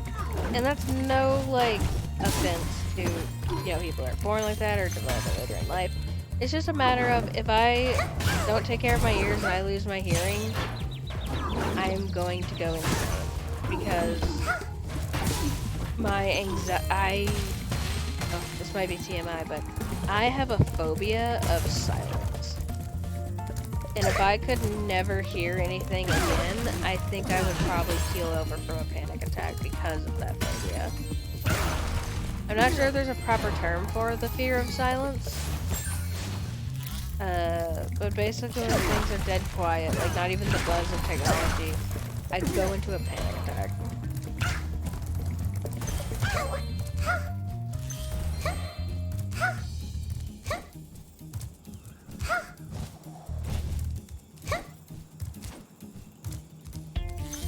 Oh, I'm sorry, Mac. Multiple sclerosis is a bone disorder, if I remember right? Specifically of the spine, I think?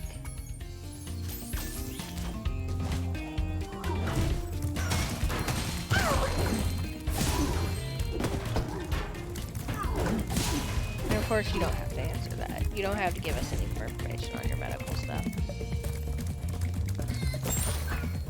I merely hope that, since I am pretty sure that's a chronic condition, I just hope that your condition can be,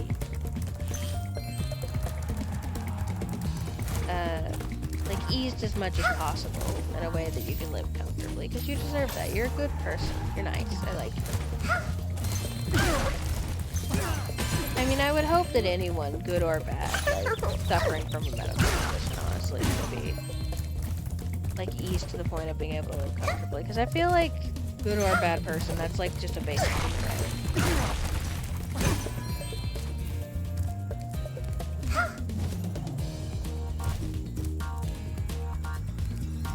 Oh, hi, Spyro. Some of my Welcome seal to friends are trying to Xana- take down a or Rhinoc Chili's pep fortress. talk. I'm about to go and lend a foot. I love the smell of singed Rhinoc in the morning.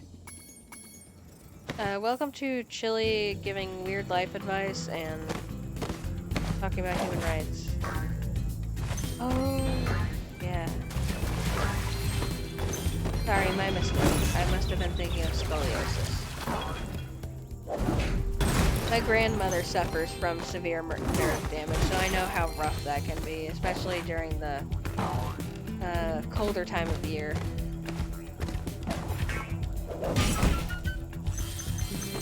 My grandmother was a kitchen chef who worked like 12-hour shifts a day, and that was after getting in a car wreck when she was young. So like, she's got severe nerve damage like all over her body. So it's something I totally understand. Like, Hi, Sheila. The fucks you Rhinocs up. have built a fortress on our beach, and we're going to blow it to smithereens. Oh, I'm sorry, I didn't we mean to just swear. need you to take out all the I got turrets lost in the for us. moment. We're lighting the bomb now, so just make sure to stomp all those turrets before the fuse runs out, okay?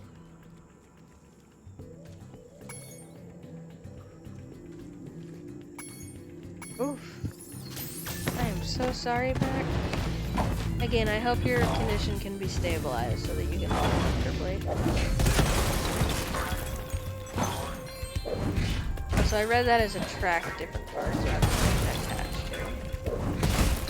Proving I am addicted.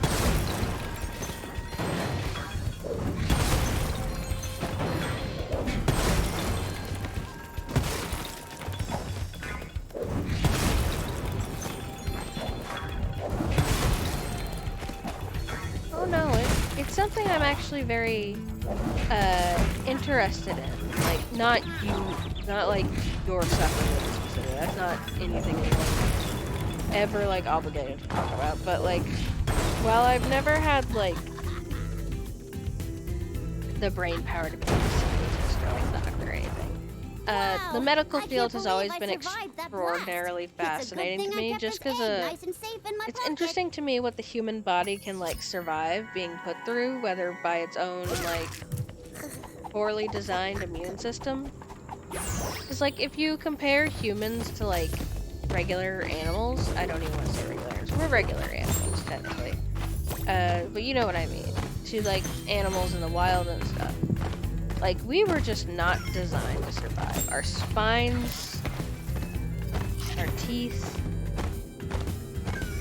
our ankles, our fake ankles, our backs, I already said our backs. The fact that our knees, very much our knees just are constantly rotting away from the day we're born. The fact that our heads are bigger than our hips is why birthing is so difficult for and dangerous for humans with uteri.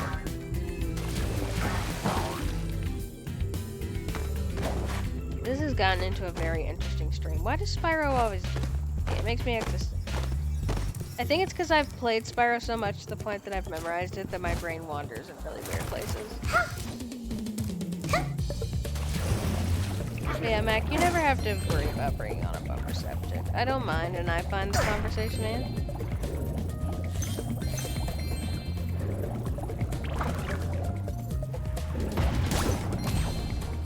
Well, human birth is kind of a mess.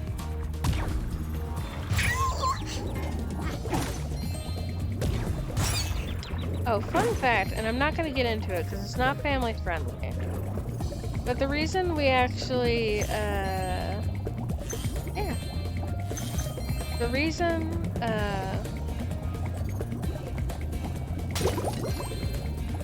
like, laying down in a hospital bed to, have babies, to put it lightly, became popular is there's a king who was super obsessed, and this is kind of an urban legend, I can't find actual sources on it, but maybe someone else can. But allegedly, there was a king who was obsessed with watching and, like, observing and studying births. And, like, so he had the stirrups chair so he could watch. But originally, people allegedly gave birth standing up. Allegedly. My plan And it was worked. much easier. That dumb octopus dropped the jail key. Because gravity didn't have to work. I guess, I don't know how that works, honestly. Oh, I forgot to tell you. One of the Rhinox had this.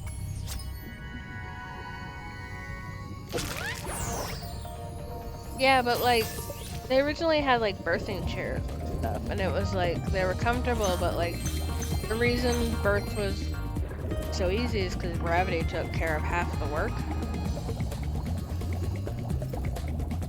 Anyway, let's stop talking about birth. It's a family show.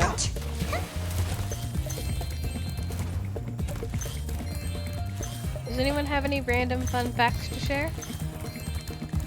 I did bring it up, which is why I'm changing the subject. Pluto the Rhinoc has challenged us to a naval battle.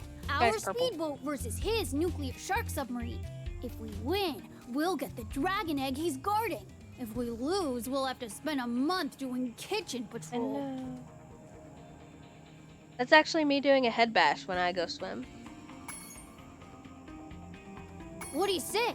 Do you want to take on Pluto? Seals are great, I love them. Okay, good luck. That's why Just Selkies remember, are one of stay away my from the sharp favorite end. mythical creatures. I'll be back for you, butthead.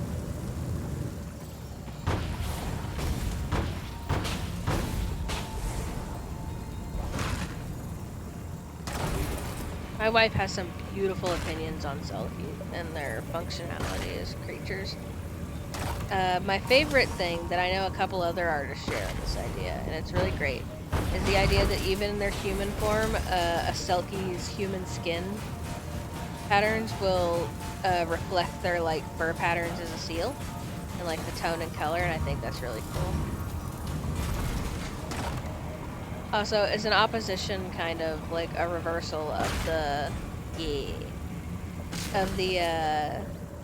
like, you know, the, oh, you steal the cloak, they have to marry you. A Selkie entrusting you with their cloak is it's basically like a something even heavier than a proposal. Because it means they are trusting you as basically their lifeline to the ocean. Good healing. Good healing, you boy. Come here.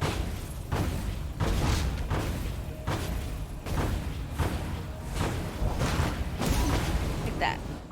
Wow, that's the first time Pluto has ever lost. You dragons must have a ton of talent. I hope this egg was worth all the trouble. Jackie.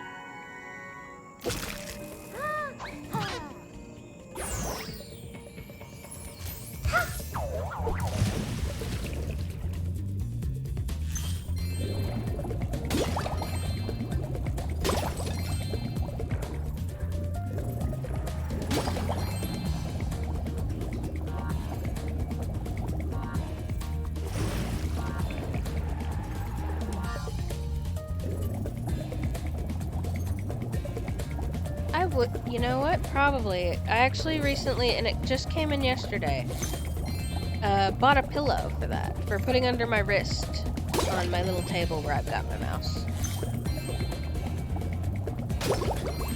It's really cute. It's full of beads. It's like a hacky sack, and it's got a D&D themed pattern. It's covered in like swords, paw prints, gold coins, and a dice set pattern. It's really cool.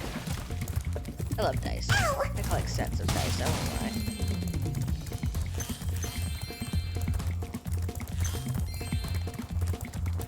Anyway, that is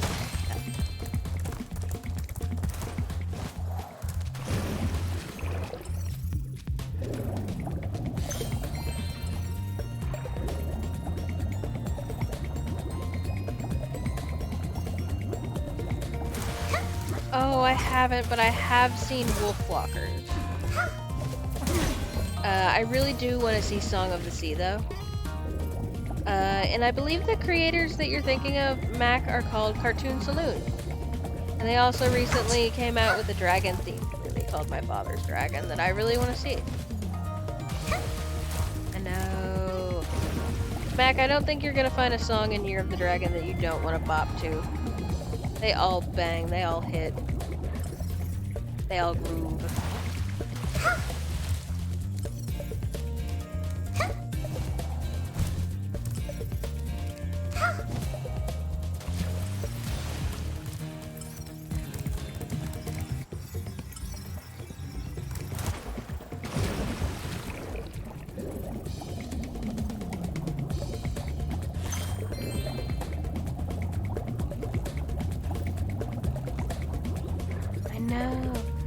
My wife frequently jokes that the difference between the Year of the Dragon songs and the other ones is, like early Spyro and...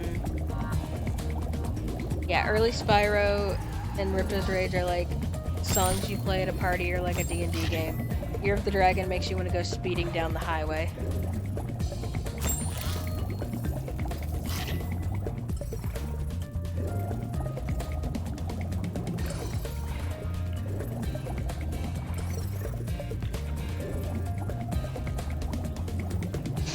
Yeah, Wolfwalkers has to be one of my favorite animated movies of all time, and something I think that really makes their style unique, and I don't know, I've watched Wolfwalkers like 100 times, so I kind of have this fact memorized, and it's something that I thought was really fascinating, is with Robin, her dad, and the wolves, and the, Babe and Maeve, you can see that they actually... You can see the sketch outlines. You can see the sketch and like the body anatomy outlines for the wolves, the wild wolves, the kind of erratic wolves, like everything. But when they're showing Lord Protector, I can't wait until the Rhinox build a new submarine. Next time it's my turn to drive. When they're showing Lord Protector and like other figures of authority in the game, or in the movie, all of their lines are perfect. Their lines are perfect, even, straight, and like you'd think it's like, oh, is it lazy? And it's like, no, it's very much definitely on purpose. That Lord Protector has to be perfect. While everything else is messy and natural and it feels real.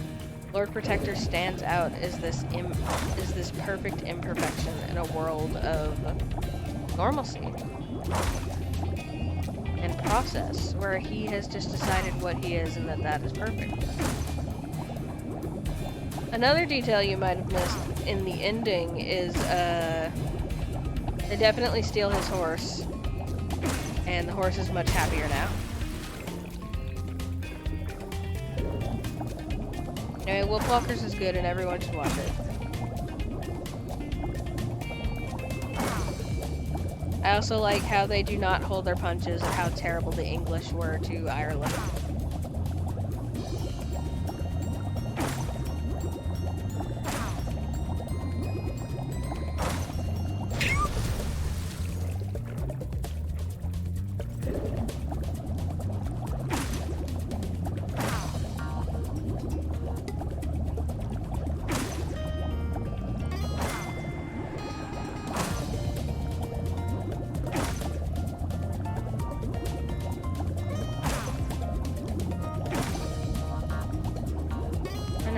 I'm not trying to hurt her. Yeah, there we go. Surprisingly good fluid dynamic characteristics. From now on, all of our submarines will be egg-shaped.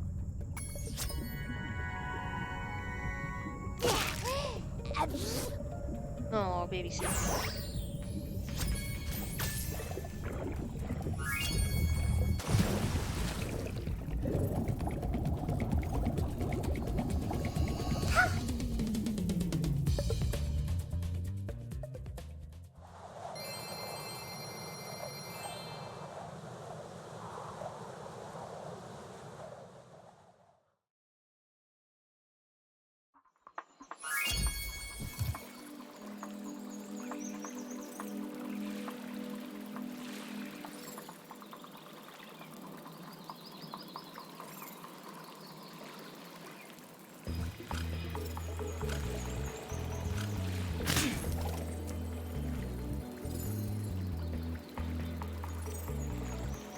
Anyway, one more level to do in Sunrise Springs.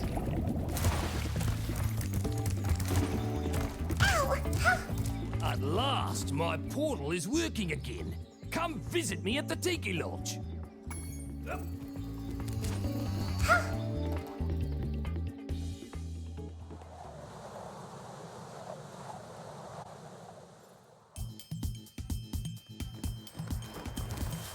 Rhinox are running rampant around here, but I can't get anyone out of the Tiki Lodge long enough to do anything about it.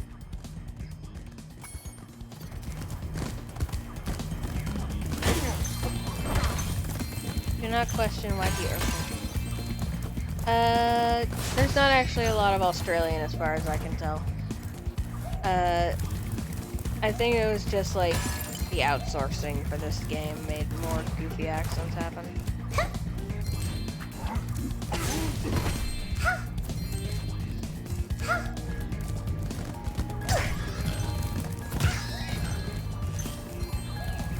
Honestly, it's better than getting a weird... I love the way the lava ocean here.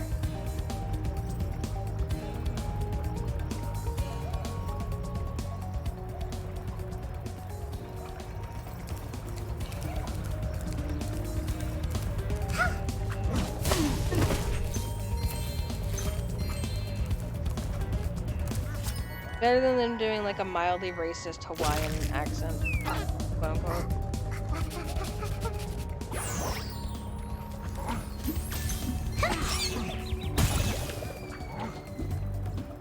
Oh, there I go.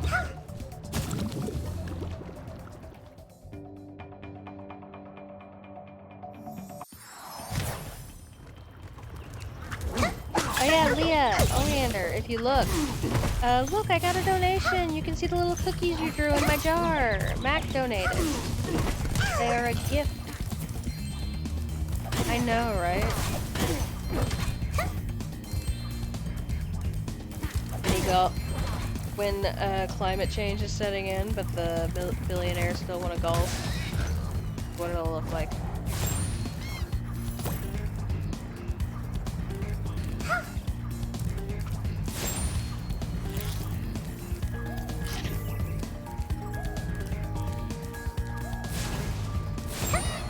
Be sure to keep...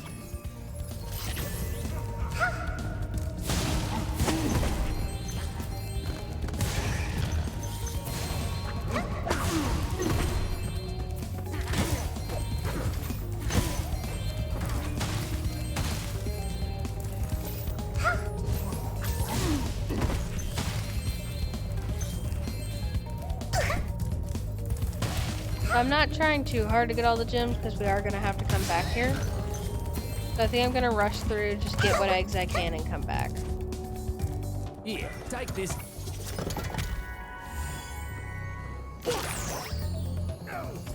Mac, you replied to yourself there.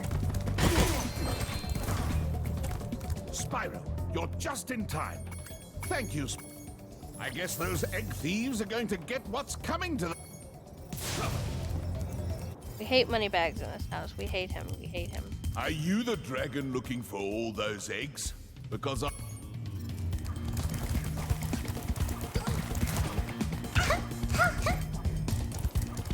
Oh, that's weird.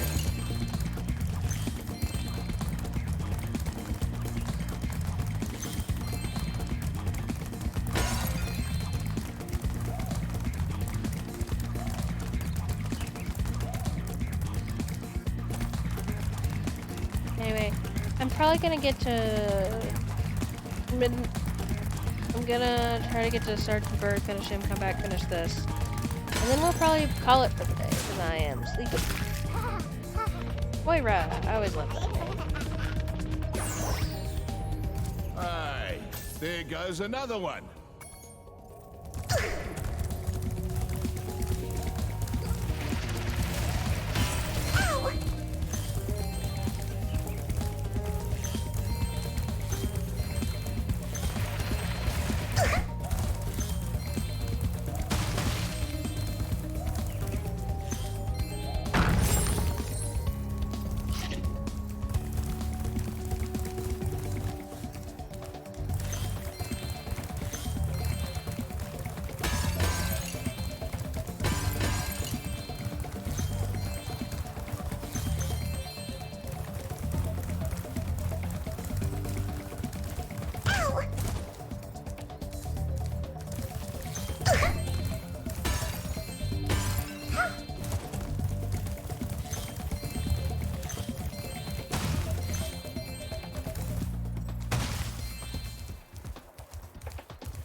I don't know, man.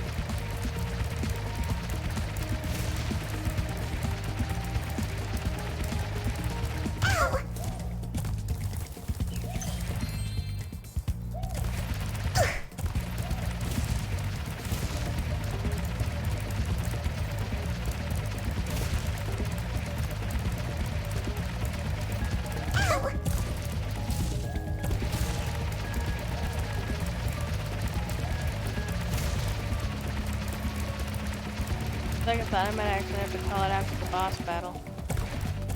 I'm more tired than I thought. And we don't want to replay it last time when I fell asleep on stream.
I swear I'm not falling asleep.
One more try.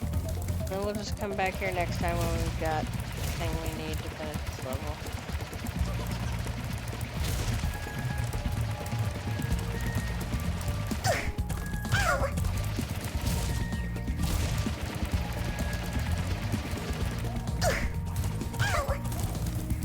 Okay, that's enough of that. I'm too sleepy to do that. Let's go do a boss battle, because that's a totally smarter option. And then we can stop for the day. And I can get a little sleep.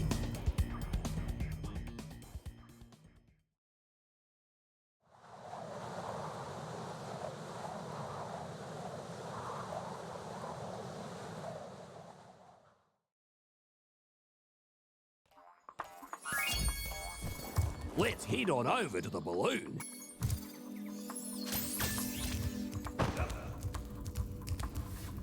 This balloon will take you to a land closer to the Sorceress, Spyro. You can also use it to come back here whenever you want to.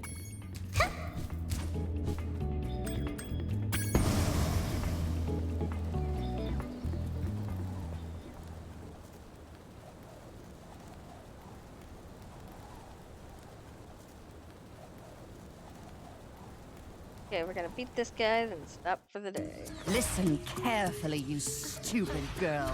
I'm only going to ask you one more time. Why haven't you disposed of that infernal dragon? I've tried to scare him off, Your Highness, but he's just not afraid of anything. Not afraid? Not afraid? Why have I been training you all these years? Use some magic! Here's a spell book. Whip up a monster and eliminate him! Kill him? I don't care what you do, you useless brat, as long as you get rid of him! The Sorceress sucks. Okay, let's see what we got here. So mean. This ought to do it. You can't keep me caged up in here forever. You there, get me out of here. This is unacceptable. You, come here.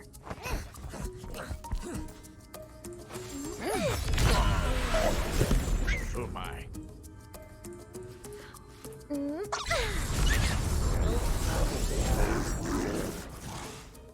What the devil?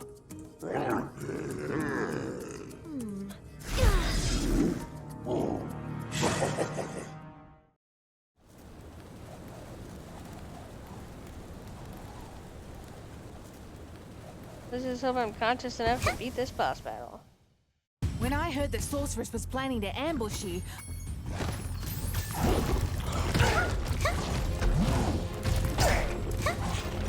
and it's when I could use the doing it.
Jump at the right time when he's riling up the flame at you. You can hit him square in the head and completely avoid the flame and also get a free hit.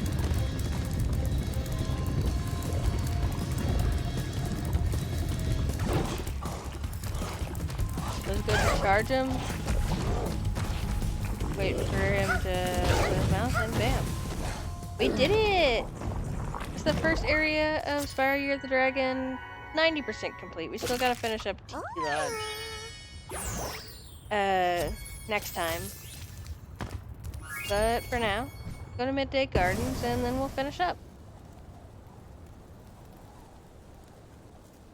And then next week we'll be back with more.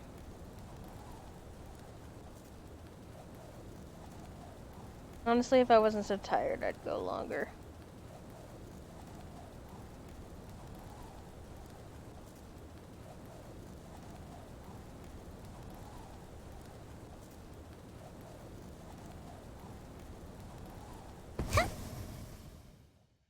Yeah, I'll at least let you guys watch the Bianca cutscene. Okay, Dragon, you've managed to survive longer than I expected, but you haven't the slightest idea what sort of dangers lie ahead of you. I suggest you grab your cat friend and whatever eggs you found and hightail it back home while you still can. I'm telling you this for your own good, you know. Mm-hmm, sure you are. Anyway, that is where we are going to quit the game.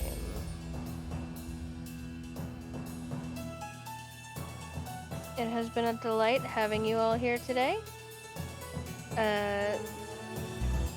I'm working on not pushing myself for going too long on streams, even when they're a little shorter, because I'm just gonna keep getting sick if I do that. Yeah, I've been on and off for a couple days. Thank you all for coming in. Thank you again, Mac, for your donation today. It means a lot, and you have no idea how far it goes with helping me with minor expenses, and even sometimes bigger expenses. Thank you, Bunny, as always, for moderating, and thank you, Binklor, for stepping in. It's nice to see you guys. Bye! Have a good evening.